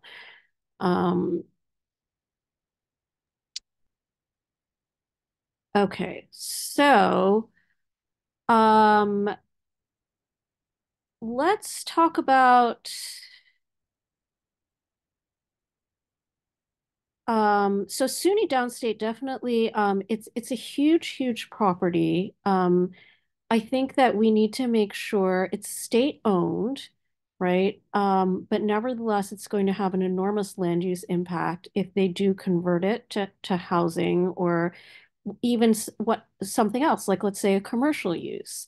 I think we need to probably have a town hall, but hold that thought for the full ULERT meeting. And we should, you know, I'm sorry, Suki. You know, we could partner with the senator's office because they're really also we there was at a church on Lenox Road Baptist. There was a huge last week, a huge turnout with the senator and church members and the people in the neighborhood they were really up in arms because, I mean, one hospital in this huge radius.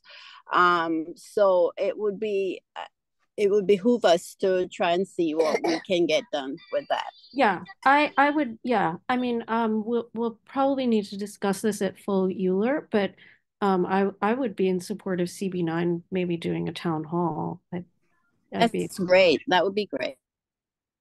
Okay, so it's 8:15. Let's talk about parking. I think we'll do the low density proposals another time, but let's talk about parking since Vanessa raised it. Any thoughts on that? What do you mean? We need more parking.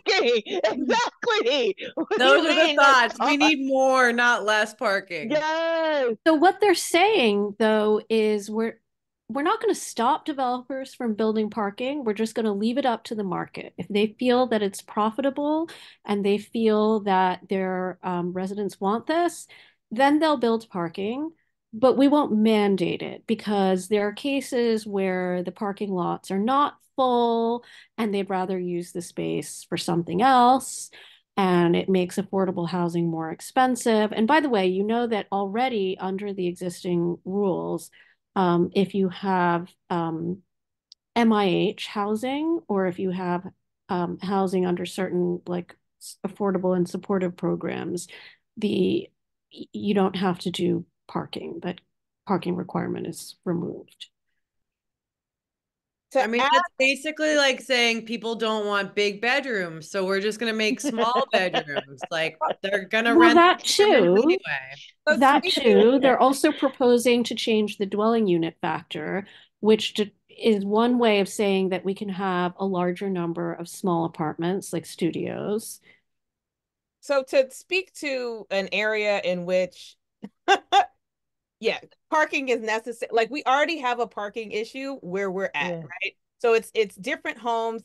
One event can cause double parking. Look, Rod is over here, so maybe I'll let Rod speak on this because maybe Yes. he's gonna. We all identify this parking is an issue everywhere in CV9 and most of Brooklyn.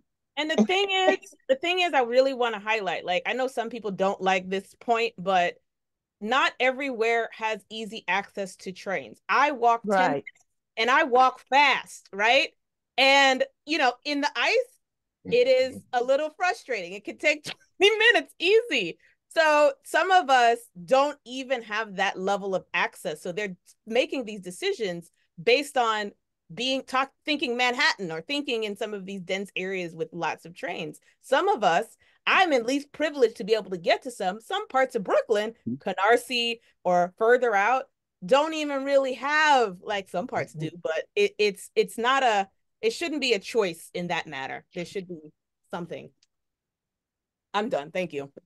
Okay, well, there's other hand, Rod, and then Beverly. Thank you. All right, so Regina is spot on. Me and this parking situation is something that irks my nerves. But the biggest thing is that we have here in the lower southeastern part of the district, right? We have the most amount of abandoned vehicles, both commercial and private, throughout the entire CB9 district. All right. And also here, we're going to have this big housing complex over by Kingsborough. All right. So one of the things that I see and that no one is mentioning is that people now have seen an increase where individuals are blocking parking spots along the curb with cones, they're painting the curb and whatnot. And I have seen fights that come about because of this, because parking is at a premium now. No one is looking at the possible impact that it can have with just neighborly relations or someone getting hurt. All right. So it's being ignored, but it is happening and it's going to increase. Yep, so, I agree. I've seen those fights too. Yep. So it's and I think that one thing that the city really underestimates is taking away parking doesn't lead to people giving up their cars. It leads to illegal behavior. You know, there's double parking on my block every night. There's 24/7 hydrant parking, you know. Yeah. As long as you have car dealerships that are selling cars in New York, you have the internet, you have all these different means where it's very easy to purchase a car and even have it delivered to you, people will purchase cars. So, I mean, I have a driveway, right? But still, I see what's happening down the road and people are getting hyped up with this parking situation. And alleyways. They can ignore it all they want, but it will happen. And someone's going to become seriously hurt because there's going to be a fight for this one parking spot at the end of the day. Okay, Beverly and then Vanessa.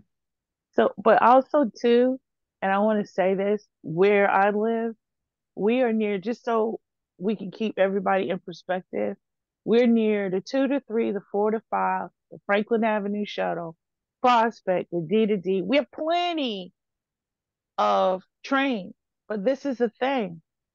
When you have individuals who have to take their kids to school in a different borough, people who are coming to college because we're right next to Medgar, when you have individuals whose jobs require them to be there when they're called in 15, 20 minutes, or who are firefighters or nurses or whatever, these people have cars.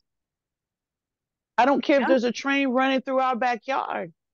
People's lives dictate whether they need cars, not where they live. Their lives do that. Parents taking their kids or guardians taking their kids to school, to the doctor. You're going to wait for an Uber when you go to the hospital?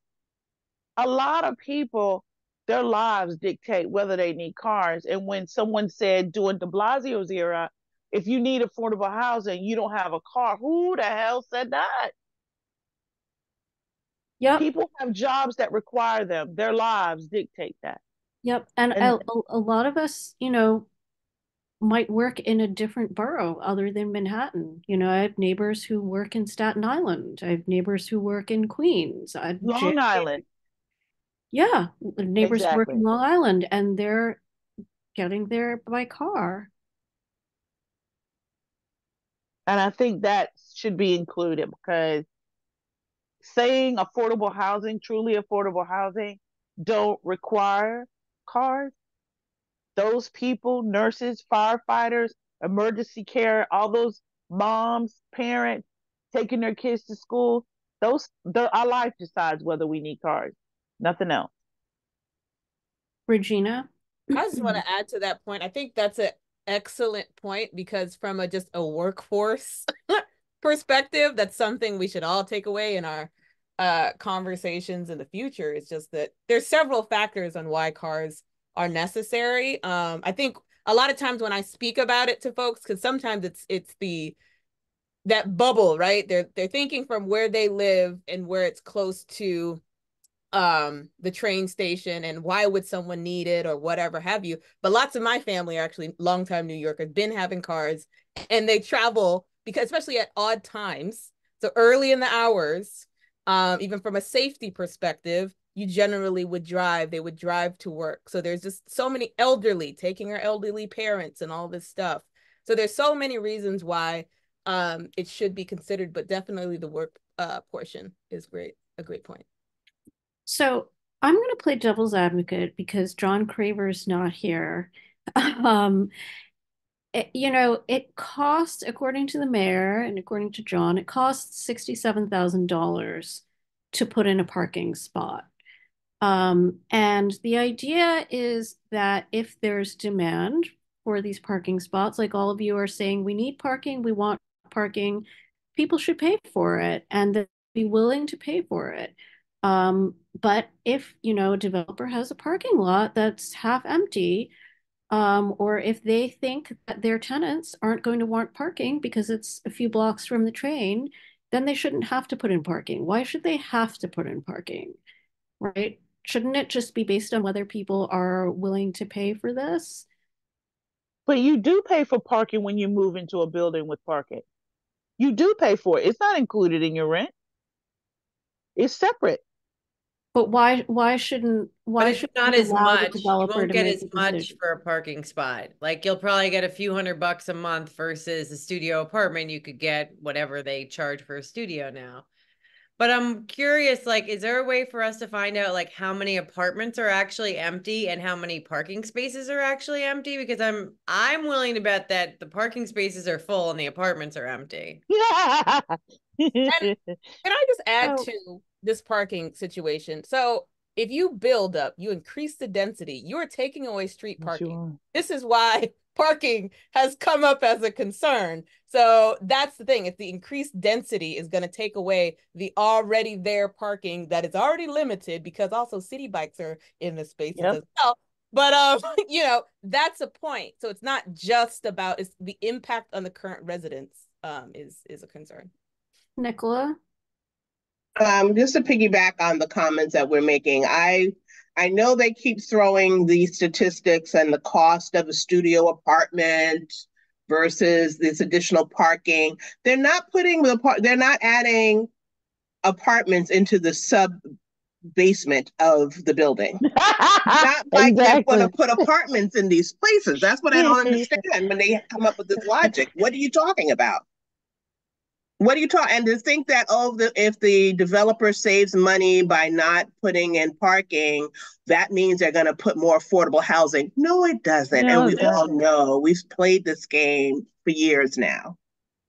So it's just another excuse for the developers to have more profit, not give what the community needs, not provide the support.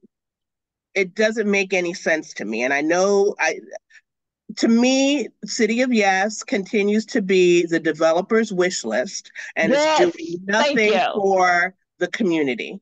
Once again, every time we go through another version of these text amendments, we see more and more that there's no thought being given to the city and to the residents that are currently living here. Agreed. Laurette and then Rod.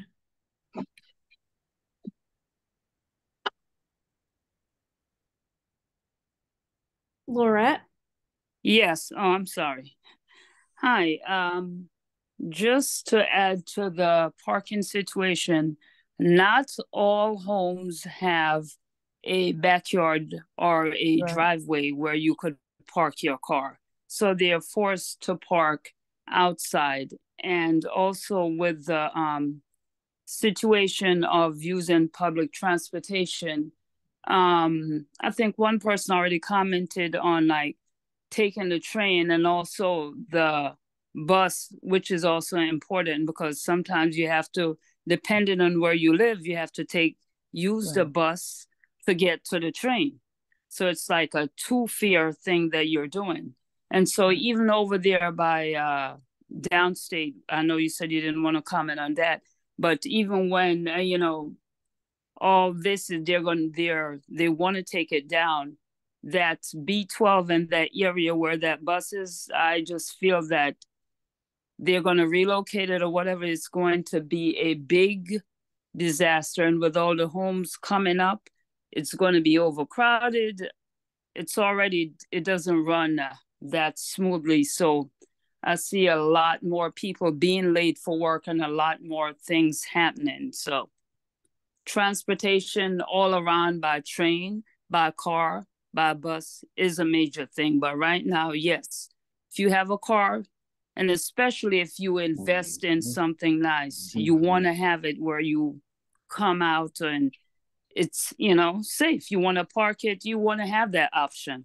So to take away an option, I don't think it's good. At least let you have an option. It's like buying a home and not using insurance or not using smoke detectors. So yeah, no, it's definitely important. Rod. So if you were to poll the first responders, okay, and ask many of them, how many of them actually take public transportation to their job sites or their jobs? You'll get very, very, very, very little. I mean, maybe 2%. All right. If you look at the nurses, the fire departments, utility workers, I was a former first responder. Right. For me, if I respond, there's an incident and I have to work 12-hour shifts, or I'm always stuck on the midnights. Right? I'm not going to take public transportation. Right? If you look at the first responders, when they get off of work, they have to get home and they get back. The transit system does not work for them. It doesn't work for them as far as their lifestyle. It doesn't work for them getting to their jobs.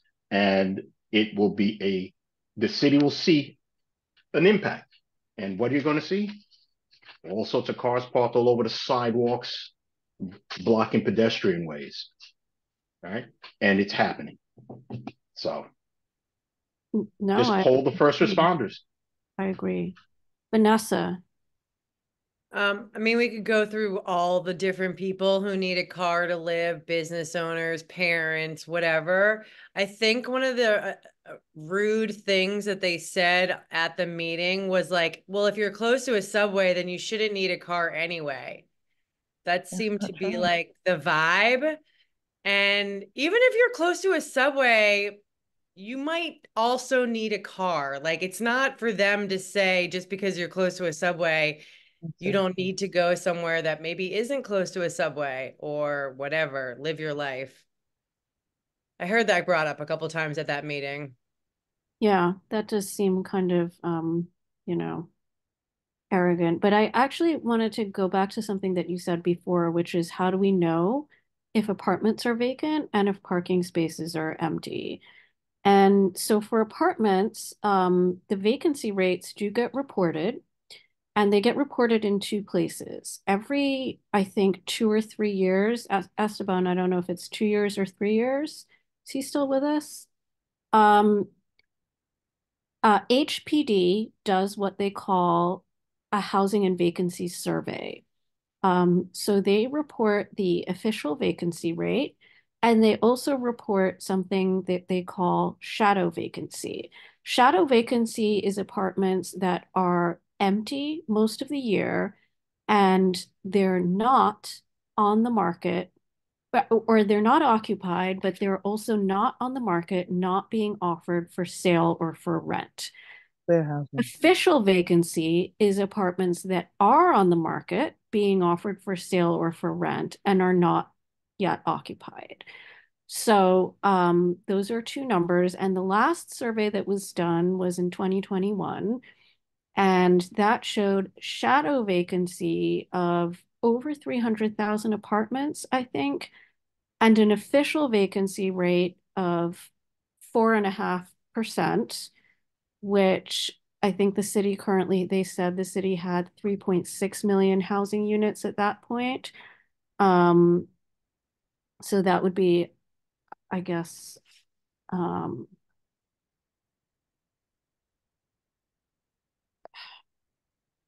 but Suki, those that would numbers be are another reported. 162,000 apartments. So but when you look, oh, sorry. Let me just finish this quickly, and then shadow vacant apartments are not on the market for various reasons. Some of them are pied-à-terres that really rich people own, and they come in 2 weeks out of the year. Some of them are under renovation for long periods of time. Some of them could be the ones that developers are keeping vacant or whatever. Some of them are tied up in legal problems. Sometimes like somebody dies and the heirs are fighting over it or whatever, or nobody knows who owns it.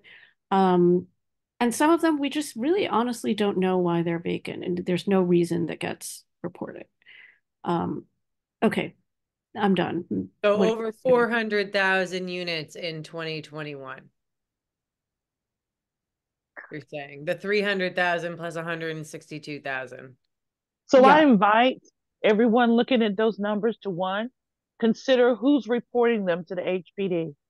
And two, that category that says we don't know why it's not on the market, the landlords don't relay that. They're not obligated to, and there's no oversight. So they have a vested interest in the percentage of available apartments being low, a vested interest. So until a third party, a third objective party, begins to evaluate these apartments on their own, you don't know how many apartments are empty. You don't know that they're not warehousing and they really can't rent. You don't know any of these things because landlords are self-reporting. That's a good point. Yeah. I mean, sometimes we find out because like our friends and neighbors will tell us, yeah, X number of apartments on my floor are empty. I had that experience in 2009 2010 when I was renting downtown. It was at the height of the big recession, and 5 out of 6 apartments on my floor were empty. I knew that because people lost their jobs, they left town. But you wouldn't know if you weren't in the building. No. And when the landlord is asked to register the apartment at whatever rent, he or she, I've seen registrations where apartments are occupied, but they were registered as empty. Interesting. Yes. I mean, some of them could have been Airbnb too. That's. But you're not supposed to do that in rent stabilization. Of course not. I'm just saying, when we look at these statistics, when a landlord or a developer is reporting, we need to look at them very lightly. If we just we shouldn't take them seriously. That's all I'm saying. Until a third party is doing the counting. But still, the number was high. It is.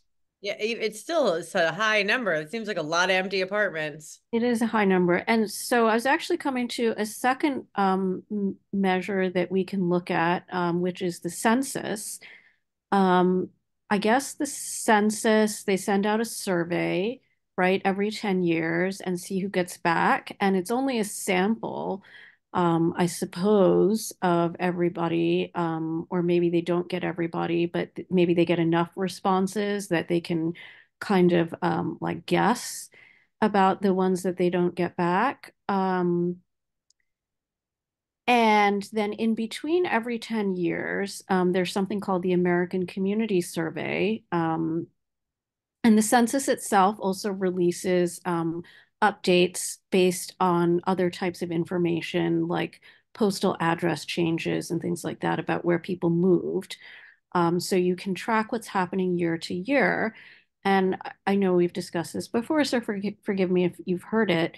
But what's happened since the 2020 survey is a very large number of people have left New York City. The 2020 survey reported New York City's population at 8.8 million. But as of December 2023, if you go to the census website, it says that our population is now estimated at 8.335 million. So that's over 400,000 people who have left New York City, according to the census. And there isn't a district by district breakdown yet, but apparently the numbers have come out for the American Community Survey for the end of 2022. And the other day I found this great website called censusreporter.org. And this kind of shows you a lot of information for every community district. Here you can see I was just looking at Queens just for the heck of it, but we can go to our community district here in Brooklyn. And I would recommend that you look at it.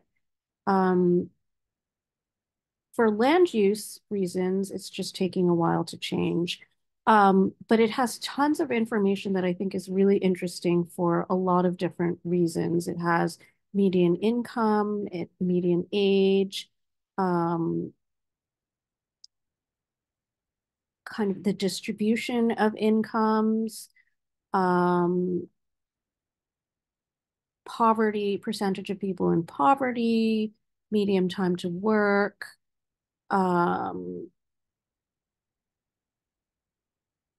units, and occupancy. My computer is frozen. Okay, here we go. And so in our district, it's reporting the vacancy rate as 8%, which is considerably higher than it was in 2020. And I'm not sure exactly how they're arriving at that number, whether it's from surveys or whether it's just looking at the number of units that exist versus population.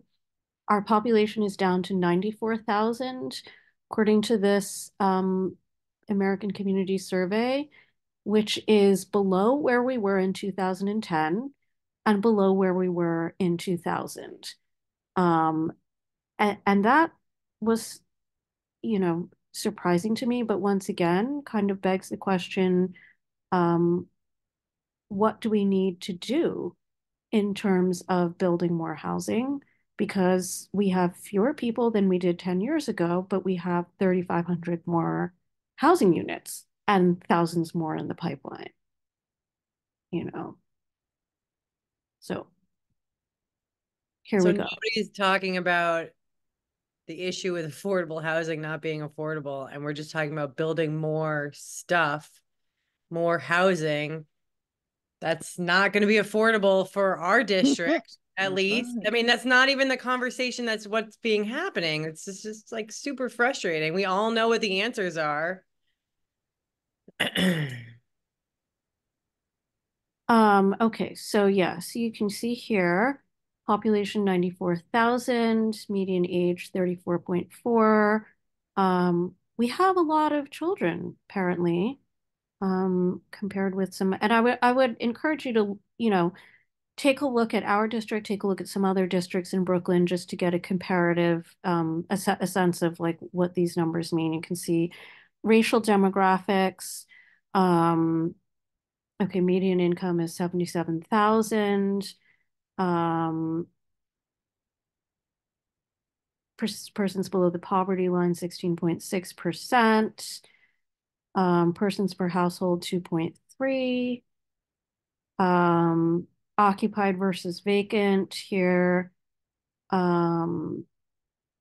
Renter occupied, 80%. We don't actually have a lot of owner occupied housing. So that is something that's different from many other Brooklyn districts. How long people have been here, levels of education, language, place of birth. lots of interesting stuff in here. I'm sure other committees would be interested in this as well. Um, I guess I'll any other comments?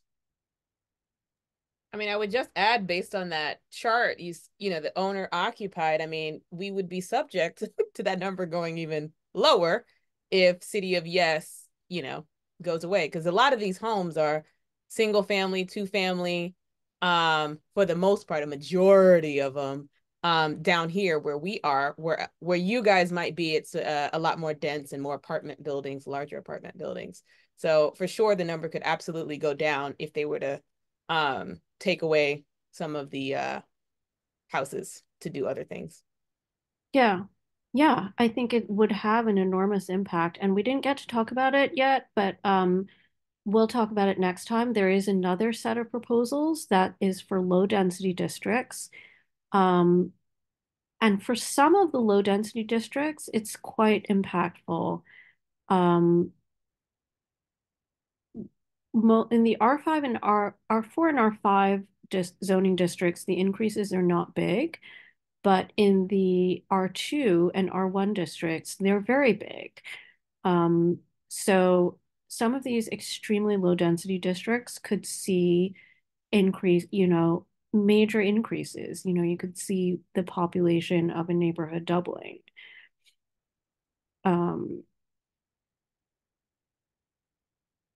is there anyone who hasn't spoken who would like to speak? Maybe we can just ask you to briefly introduce yourselves and 347-784-4103, just so we can recognize you and say hello.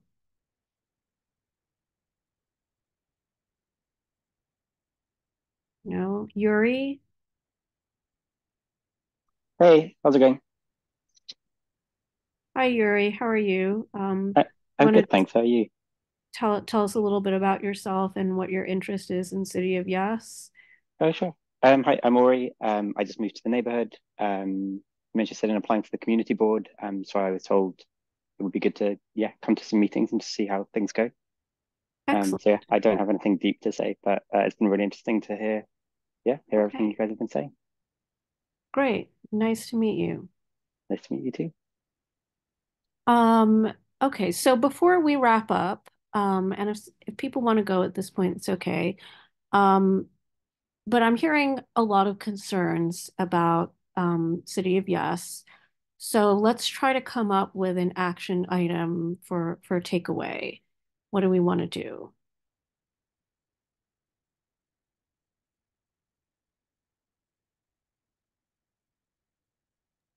What is we're submitting responses to the City of Yes housing part, right?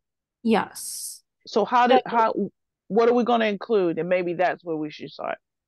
So the actual zoning text amendments have not been released yet. And one thing that we've found over the past two text amendments is what actually comes out versus what is initially kind of described can be different. And so that means like we can't actually come up with our formal recommendations until the text amendments are released. But I would expect the broad strokes of this to remain the same, which is why it's worth discussing now. Um, so yeah, I mean, I don't know if we have a quorum to vote today, but what's our general consensus about the UAP program? Are we I mean, feeling like it's I have a thought, but um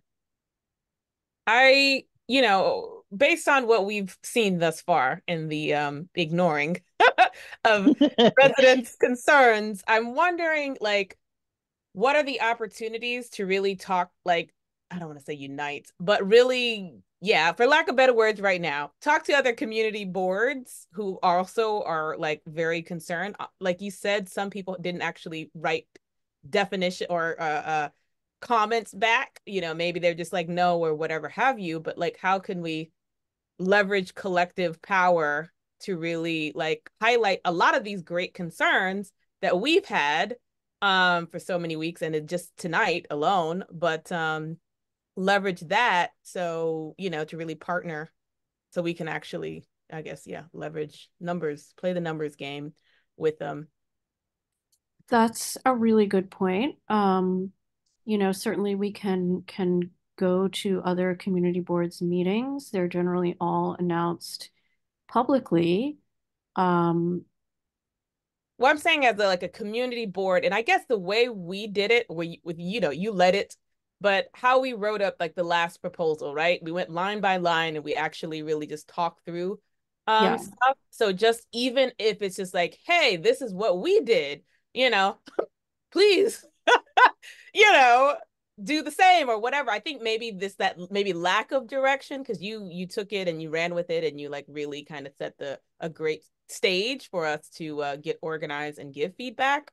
So I just am wondering where there's opportunities, because us showing up at their community boards, I'm wondering, you know, the ones and twos, if we show up, like what impact that will make, but actually getting in contact with, you know, their people in housing or whatever, and, you know, building that, or whoever already is talking about it. Because I think there was a call, yes, a while back, and there was a community board, I think in Queens and somewhere else, that people were concerned with this. Just don't know if they were replying back to the city planning in the way Yeah, we. that would be a good point. Maybe, I mean, possibly like for those, definitely, I would say for those of us who live adjacent to another community board, to be or close to another community board, to be reaching out to those surrounding boards, to people we know who might be on the board. Maybe Mia and Dante could put us in touch with board leadership. Mia, what do you think? Is that something that Yeah, we can definitely get you in touch with leaderships and perhaps leaderships at other board and perhaps their ULIP chair as well, just to see Yeah, exactly gauge yeah, where they're at. I know definitely. 8 was having a bit of difficulty because they decided to do their city of yes vote literally point by point and not as you guys did and like do like a bullet point reasoning for each of the portion of the text amendment and Right. could not get through it. It's a lot to get through in A one lot, session. yeah. I mean, I think that it was a really good idea to have a subcommittee. Um, so let me just think. So I think there were a couple of questions that came up that we wanted to ask for clarification on.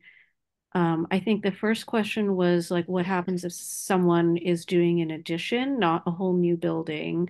How do the affordability requirements apply? And then there was another question. Does anybody remember what it was? Rod? No, no, I don't remember Suki, but I just wanted to follow up on what was said, what Regina was talking about. And I think what she's talking about is just benchmarking with other community boards, right, to find out what they're doing. So I guess also, would it be a good idea to have some members of other community boards join this subcommittee in order to exchange ideas across the No, board? Oh my they can God. Okay. sit in on the meeting, but no, I don't want because we have a hard enough time keeping ourselves straight. To Well, I think me, Okay. just as Roger that. we, well, I think just as we are contemplating going to other board meetings, you know, obviously we welcome people from other boards coming to our meetings. They're all public. We would just ask that they identify themselves, obviously. Now, so okay, so now I remember what the second point was. It was, I think Andrew had raised this in connection with something Rod was saying. Um, would what kind of height limits would apply under UAP if you're in a non-contextual district? Um, so maybe those two questions, we can, is everybody agreed for us to send that to city planning as questions and see what we get back? I say yes. I think those are good. And just to add, I know Nicola, I wonder if in the invite, it's more of a listen kind of thing, because I do like the idea of inviting them so they could take the stuff back if they aren't as us, or they could just share, here's what we did or something, but yeah, I understand concern about the time. No, I mean, we could definitely let them know, oh, we have this committee. I mean, they're posted online when our meetings are. If we want to send something out to Community Board 8 or whoever as an awareness, and hey, you're free to come and join in the discussion, but to make them formal members of the committee, no. Yeah, no, I agree with Nicola. I think that each board is supposed to do their own thing, but we can absolutely, we should be attending each other's meetings, because this is a citywide text amendment. And keep in mind, every board really has a different situation, and that's been part of the frustration with these citywide amendments, is that we not only have different needs, but we have different zoning. So how this is affecting Park Slope or Sunset Park or Bay Ridge might be quite different than how it's affecting us, or how it's affecting East Flatbush 17, right? But there's kind of the nature, this proposal, there's something in there for everyone. So I think everyone's going to have something that to say about this. Yeah, so it'd be interesting to hear what people have to say. So yeah, maybe we can start by doing that, is establishing some channels of communication.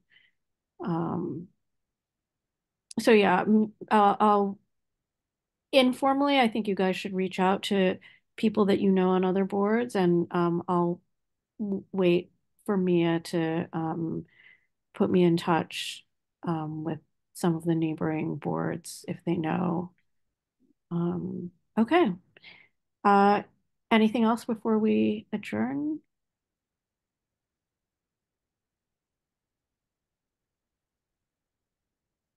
Can I get a motion to adjourn? Motion to adjourn, Suki. Second? Second. Okay, thank you. Thank you guys all so much. Thank Good you, night, Suki. everyone. Thank you. Good Good night. night. Have a good night. Night, everybody.